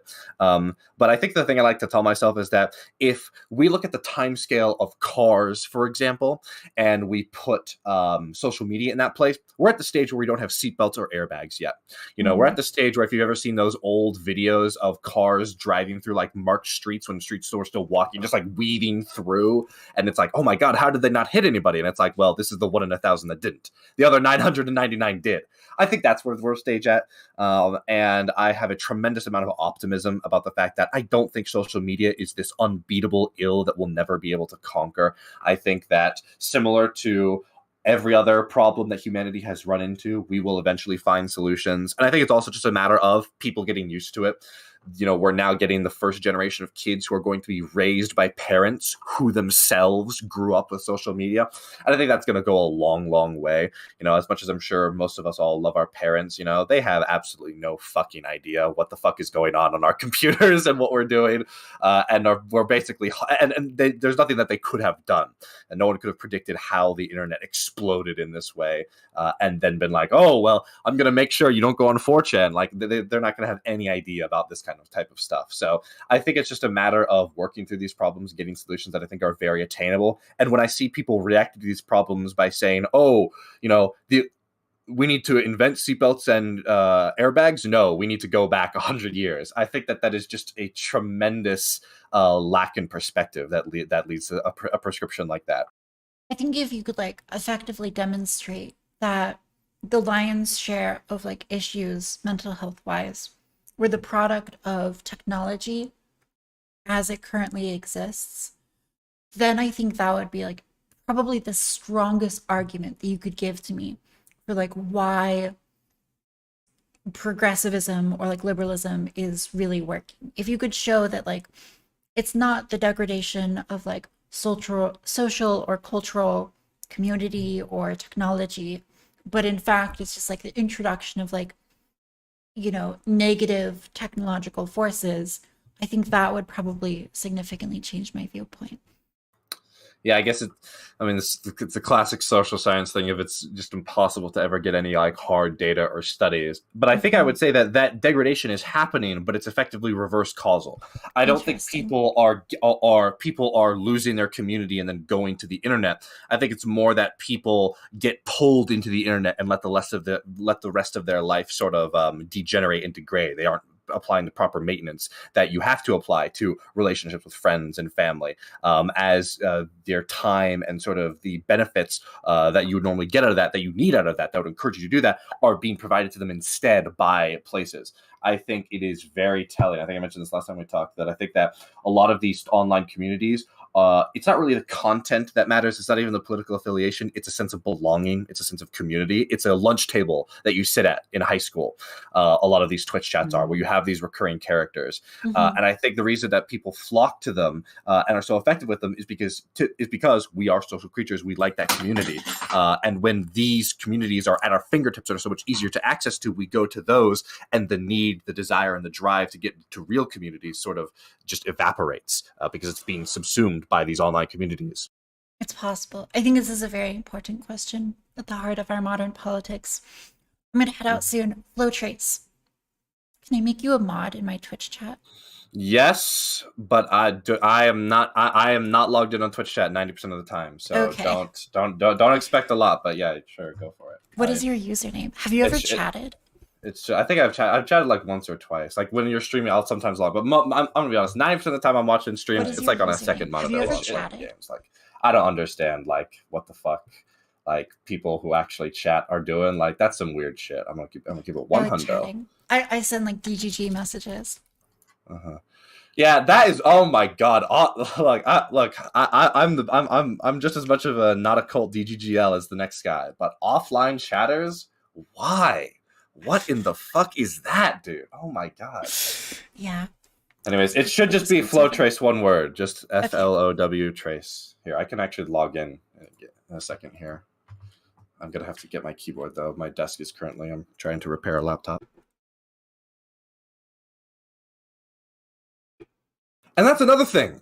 I've logged in on my Twitch account like 10 times in the last week. Why do I still have to verify via email? What the fuck's that? You can see it's the same. They're very Dude. suspicious of you. Oh, well, I They're mean... probably a Russian hacker. Well, I think they've actually got a decent reason. I'm pretty sure my IP is banned from making new Gmail accounts without a phone number because I did a lot of ban evasion back in the day, okay? On Space Station 13, okay? Very naughty.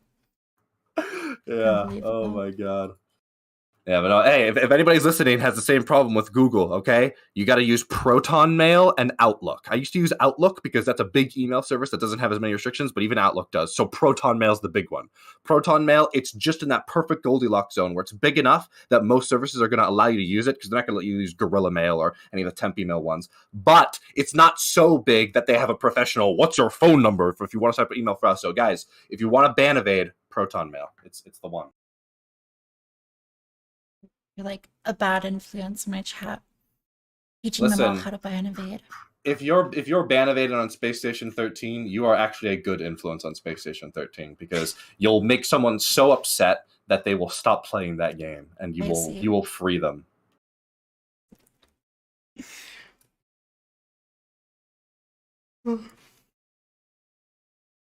Good stuff. Twitch stuff. Yeah, you should watch that Joe Biden speech, though. That's a really good one to get into Bosnia stuff. You watch it on stream. Let's go, Joe. Okay, Base. I'll watch it on stream. There you go. Next time I stream. Some free React content. Hell yeah, I love reacting. And the left people will like it because it's like, oh, wow, Joe Biden is so amazing. And then the right-leaning people will like it because they'll be like, oh, look at how he used to talk. This is even bigger proof that he has dementia. It's a very good speech. I can abuse everyone in the community. Exactly. Are you logged into Twitch? I'm almost logged into Twitch. Hold on, I'm almost. Listen, I had to go and log into my email, which I'm also not logged into, and then I got to log into Twitch, and I got to copy the code. Okay, I think I'm in chat now. Hold on. All right, there you go. I just typed in yo. Amazing. Yeah, why am I a mod, Katie Court? Because I'm just fucking awesome. Okay, that's what the fuck is going on. He's cool. He's fun to talk to. Okay. That's all.